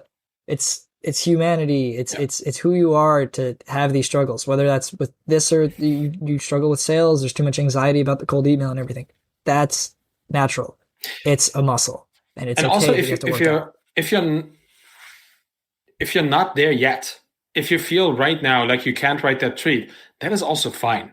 That is okay. Right? It's okay for you to feel you don't have the right level of confidence just yet. Because if you had the level of confidence, you wouldn't feel like you don't have the level of confidence, right? It's obvious that you are at a stage that might limit you from doing certain things, but that does not mean that you will not get there. Trusting in the fact that with like the daily 1% increase and the fact that the more you expose, the more opportunity surface you expose, the more the little opportunity meteorites will strike, right? That trust in just the statistic significance of your work and showing up, that'll get you there. And you will slowly get to that point where it becomes less and less, I could never write this tweet. And it becomes more of a, I know I can write this tweet, but I don't want to. Like it becomes a softer kind of resistance. And then at some point it becomes, I should write this tweet. And then at one day it will become, I will write this tweet. And then I am writing this tweet. And then I wrote this tweet. And then you're done. Right? It's just really, it's a progression. Everything that we do is a progression. There is no overnight success. Every overnight success is years in the making. And there's no shortcuts. Everything is built on top of other things. The whole stair-stepping approach is a testament to that, right? It's kind of what Rob Walling has been talking about a lot about. You build something small, you build an info product, you build a little affiliate website, you combine them, you make some money, you invest that in more learning, more skills, you build a little SaaS, you maybe sell it for a couple $1,000, then you build a bigger SaaS, and then you have your exit, and then you do this, and then you do that, step by step by step by step. You don't start with the multi-million-dollar business. Nobody does. And the few that do are the exception to the rule. So yeah, learning to trust the underlying frameworks and the undercurrents in the industry that seem to be true for everybody in here, and trusting that they will also be true for you. You don't need to really have much more than that. Yeah, you don't need to believe you can climb the mountain. You just kind of have to believe that you can take the next step.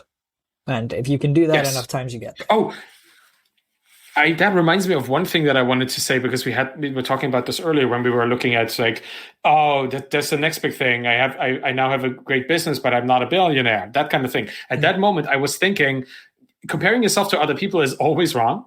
And the only other person you should ever compare yourself to is yourself yesterday. Yep. That's kind of what my own strategy is. Like, I don't compare myself to Peter.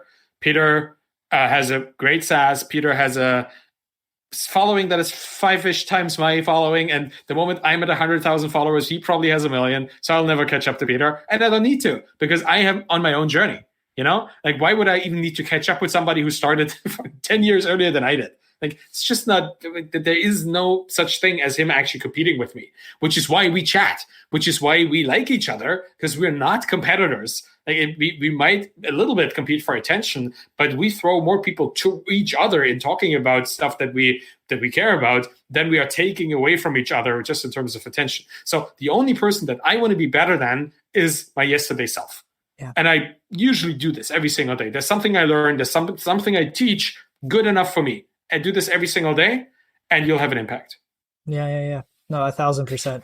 I realized this is also a really big thing, like especially when you're a content creator and your life is defined by numbers. It's so easy to Yeah. fall into that, as like a, tangent, but the same thing really.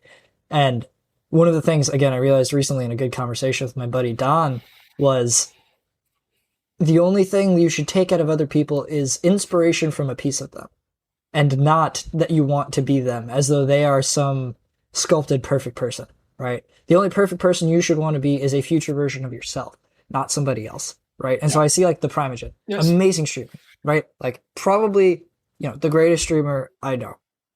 And he's got energy during his streams, unlike anything else. To the point where some people actually can't watch him. They're like, it's too much. But most people are like so excited. Yeah. It's the most entertaining thing in the world. And I, a long time ago, would say, I want to be like Prime, right? I want to get to where Prime is. And now I reframe it as, I want Prime's energy. And that's it. And that's very important, Yeah. right? And I have all of these other streamer friends. And now instead of saying, I want to be where they are, I want to be where they, like, I want to be them. It's much more like taking out a reasonable small nugget of, this might be a place where I want to improve because it excites me at the concept of me being even better at that. And that's it, right? Yeah. Pete inspired me to like be more open, right? And really like go out and be a nomad and like take more life. I'm not going to try and be as good of a nomad as him. Do I need to live out a goddamn backpack? No, I brought a second bag. And you know what? He'll probably give me crap for it. And, I might not be as healthy as he is. Do I have 2 bags filled with Reese's and chocolate here? Absolutely. Did they say, do you have diabetes? Yes, they did. Okay. But I'm still going to bring it. Right. But it's like just taking these little things away. Like I see my good buddy, like Melky, another streamer. And I say, God, I want to have like the relationship with the community he has. It's unbelievable. I see my friend Bash and I say, God, I hope one day to be that entertaining and that engaging. Right. And like all of these little things, but it's so different than saying, I want to be there. I want to be that person. I need to be them. Because then you compare yourself against their entire reality, as opposed to just building an ideal self for you that's actually like a reasonable thing you can work on and improve on. Yeah. And now I'm just more conscious of my energy during a stream, as opposed to being conscious of my numbers. Yeah. I'm more conscious of my community instead of my numbers. All of these things. It's interesting because even it's definitely the better shift to focus on parts of them, on some things you want to imitate or you want to have contextualize it into your own life. Because if you want somebody else's life, like you're never going to get it because you don't even know their life. You know their public persona. You know maybe some details. You know maybe how much money they make or when they get up, when they stop streaming. But look at a streamer's life. Like what do you see of a streamer's life? You see the time they stream. Like quite literally, that's the only thing you see because that is what they show you. But you don't know what problems they might have. You don't know what dependencies they have in their lives, why they do it, what they are hiding away from, or what dark corners their minds go into sometimes when they lie alone in bed at night, right? You think it's the glorious life to be a successful whatever, streamer, founder, farmer, plumber, that doesn't matter. We all have great and not so great times. So trying to imitate a person completely is a fool's bargain to begin with because you don't know the complete story. And if you knew the complete story, you would probably not imitate them, right? Because like every person has something that you probably don't resonate with much. Only the successful parts. Of course, we want to imitate success, but at what cost do they come? Have they alienated their family? I don't want to drag Peter's personal life into this, but he's been vocal about it online that his parents have not been very supportive of his indie hacking and his whole approach to his career. So that is something that is now public in the public record, that he doesn't have a great relationship with his parents. Is that something you want? Is that something you want to copy? Not so sure about that. So like be careful what you wish for. It's kind of what I'm trying to say. And by just taking certain things, at least you're aware that there's more to it. And not completely like blissfully ignorant of these things. Yeah, no, there's like the realities of how you got to where you are often messy and uncomfortable, right? Like I don't know. I probably know more programming stuff now because I focused more in school, because I didn't really go to parties or anything, because I never drank or smoked, because a very close friend of mine did very early and it like really messed them up. and that was like really impactful for me, Mhm. right? And that sucked. I don't want anyone to ever have had that experience, right? And it's like, like Yeah. you said before, right? Nobody can ever take away you, including you, right? Like you can't suddenly stop being you and start being someone else any day. You could just work on yourself and Yeah. choose to try and become more X or become more Y. But like your baby pictures are still your baby pictures. Your dog is still your dog, and your house is still your house. And nobody Yeah. else has that dog, that baby Yeah. picture, or that house, I hope. That's right. Yeah. Right. Yeah, that'd be weird. Yeah. Huh? Yeah.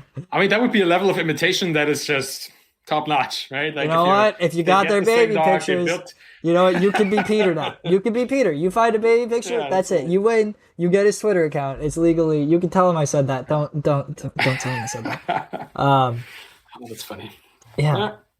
No, but I always loved that. Like I loved, I think you said this in like some other podcast, like build your product and put your baby picture on the front. Write your book and put a picture of Yeah. your dog on the front, Yeah. right? Because that is Yeah, the it's human yours. part of who you And are, and like that yeah, just is that's something you carry with you always. yeah, it's uniquely yours, and Yeah. your uniqueness is your strength. Which is when we talk about community building and audience building, a lot of people think they need to cater to what people expect of them, and it's kind of true. You kind of want to people have expectations, and you don't want to go completely contrarian to those. But the reason why people follow you is not because you wrote the best blog post, but it's because you wrote a blog post. That's why they follow you. They don't follow the blog post; they follow you. So your uniqueness is why people are attracted to you. And your uniqueness most easily shows when people see you constantly presenting it to them, right? So don't hide it. Just be yourself. Like have a weird hobby, have a weird haircut, have a weird name, whatever it is. Like, there's some things we can change, some things we don't. But just don't hide these things away from people. Because I always take it with Seth Godin. Like if you have a product or if something and everybody likes it, then nobody really likes it. Yeah. Because it's not special. If you have somebody who doesn't like what you're doing, you're on the right path. Because there's somebody out there who might actually like it. And if you have an audience that does like it, and there are people who don't like it, that's the perfect state. Because then you know that your thing is actually helping those who really like it. And it's the same with audiences. Like your audience here, it's not going to be the audience that watches Lyric all the time. Although he's a nice guy. So you're both nice guys. But I don't know, like Summit or something, like people that are different, that just also have different energy levels.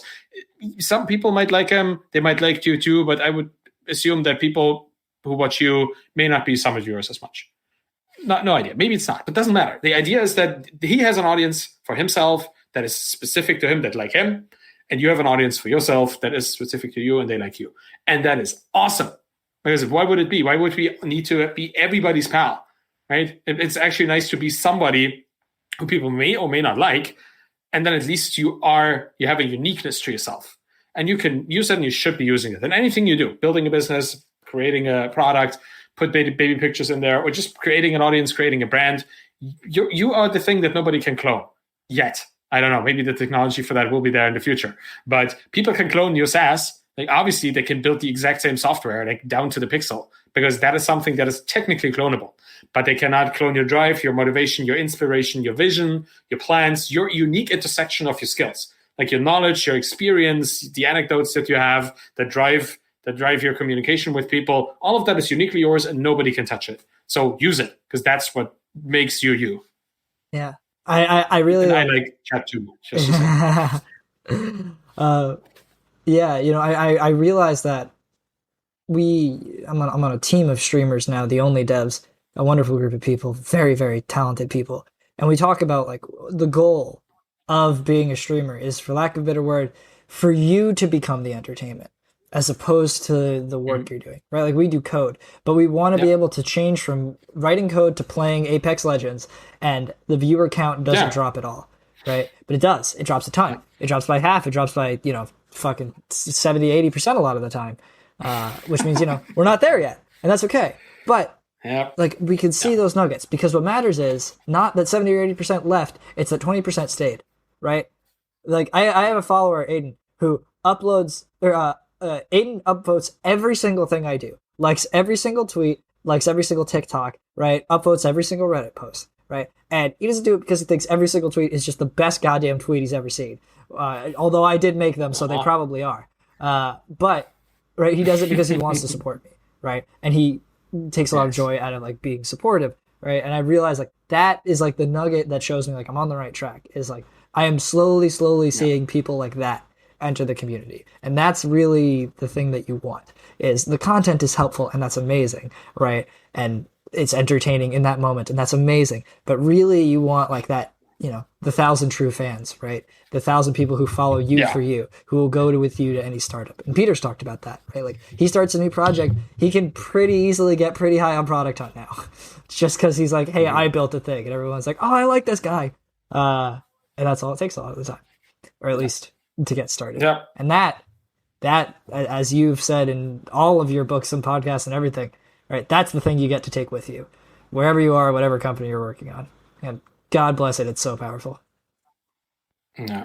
Yeah. A personal brand that is actually liked by human beings because you are a human being, I think maybe the strongest thing that you can carry into the next decade, honestly. Like no matter what you're building, you could build a really good business, SaaS business, or write a great book, or make a great course, or have a great e-commerce, whatever. It doesn't matter. The fact that you can build a personal brand that has these 1,000 true fans or more, that is something that no matter what business you have and no matter what happens to the business will always stick with you if you keep it, if you sustain it. Like Peter could sell Nomad List, probably should, and build something cool. No, joking, of course. It's an amazing project, and he's been working really well with all the interactions between his tools. It's really nice. But he could build something new, and he could sell the old thing, and his personal brand would not suffer a single bit. A Nomad List could have crashed during the pandemic, like significantly. All of his Nomad stuff, all of his kind of location dependent things could have went up in flames. They're not, because they're on one PHP server, and that seems to be very safe. He changed it now. He changed it. It's like 4 PHP files now. It was a big day. It's like 4 files. I think he 5x'd his revenue that day as well. Yeah, that's remote okay, right? That's a whole thing. No, I don't know. Yeah, it should though. But yeah, it doesn't really matter if anything of his software breaks ever or is not as successful anymore. It doesn't matter, because the people who follow him don't follow him because Nomad List is great. They follow him because he made Nomad List and made it great. And that is something that nobody can ever take away from him. That's such an amazing thing. Like, his legacy is encoded in his brand. And I think it's kind of the same for me. And my legacy is like 1.5 years old. And I had enough people to get to Product Hunt #1 within 3 minutes, 2 minutes after the new day started on last Wednesday. And I stayed on #1 with my book for the whole day. And I'm now product #2 of the week for my book on Product Hunt, which never really supports books because it's about SaaS and all that kind of stuff. And that is an audience that I have not had for more than a year.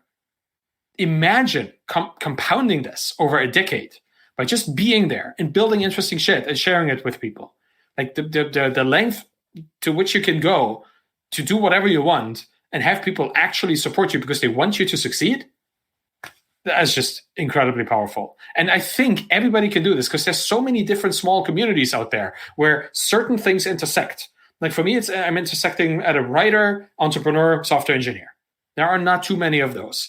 Then there's other people that intersect with like software engineer, entrepreneur, and reader, or I don't know, like streamer, or all kinds of things.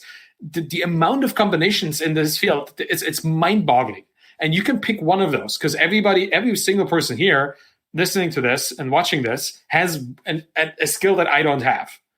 Yeah? I like painting miniatures. I like playing the accordion. I like having aquariums. Like, try finding one person on Twitch and the whole of Twitch that has these exact hobbies in that exact intersection. It's got to be a couple. Probably all going to be German. But, it's not enough. And if you can be a person that uses these things to build a brand for yourself in all these fields at the same time, you can make a meaningful have a meaningful reputation in the communities that affects. Nobody loves startups and Kingdom Hearts as much as I do, and that will always be true. And I will die on that hill. That's funny. Yeah, I wrote a Twitter thread. I literally wrote a Twitter thread. The first thread was the first tweet was what just like the drama that just happened in the Kingdom Hearts world and how it relates to what you should aim for in your startup. And I literally was like, no one else in the history of forever will ever write a tweet as shitty as this.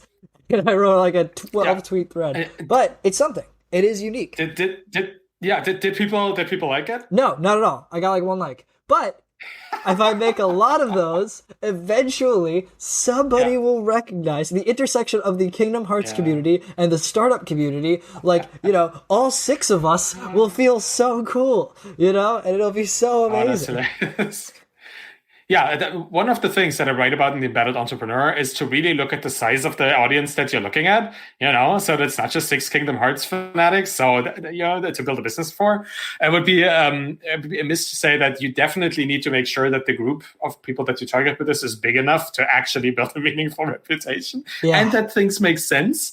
But it's still, I think, even like to use your Kingdom Hearts thing as a means of reflecting on the startup community, that is great. Like that is a new angle that somebody else might actually have access to that they didn't think about ever. And it may do something in their minds to equate concepts that they may not have equated before. So maybe it's just that one person that liked it had a mind-blowing experience and you did something really cool. Consider that. Yeah. I gotta run. Just saying, like it's been a couple hours, so I kind of would like to wrap this up. As sad as it makes me, because it was a really, really nice conversation to have with you and chat, obviously. I just want to say thanks for spending your evening or your morning? I don't even know what it is. Late at night for you, I guess. It's 10:20 p.m. now. We started at 7, so it's about 3.5 hours or so. Which is normally how this goes, interestingly enough. Cool. But I thank you, A, for coming here and talking with me at all, and B, for taking the time to, bare your soul a bit in a way that, I don't think many could or many would, but I guarantee you will put good out into the world as a result, and was by far a worthwhile endeavor. Buy this man's book, buy both of this man's books. I've only read one of them. Go listen to every podcast he's on like 20 of them. Go listen to his podcast, which has more episodes than I have friends, on his own website, where at least one episode mentioned Twitch, and I listened to that one, and you should listen to that one. That's right. I can probably put that in chat. Do it, please. That's also the article there, because I think that's going to be interesting for people who are interested in that's literally the exact one. Yeah. Oh, and I could have talked your ear off about reading your book as a content creator and the reading it from that completely different lens, and there's just so many ways this could have gone. But I wouldn't change this conversation for the world. I'm so glad this happened. I'm so glad thanks so much that we got to have you, and I'll let you go as I'm sure you really need to. But thank you guys so much. Well. Thank you as well. It was really cool. And we could definitely do this again. I have a lot of time because I choose to do whatever I want, and this is something that I want to do. So would definitely like to do this again with you. And I'm really glad you're doing this. You're really good at it too. So thanks. Oh, thank you, man. Hey, you too. Right. I can see why everybody follows you, as though I didn't already know. Yeah, definitely. I'll bug you sometime for a round 2, and we can get really deep on just talking about audiences and content. And it'll be super fun. Most appreciated. For sure, man. It'll be fun. All right, boss. Thanks so much. Have an amazing everybody. night. Have a great day. Bye bye. Cheers.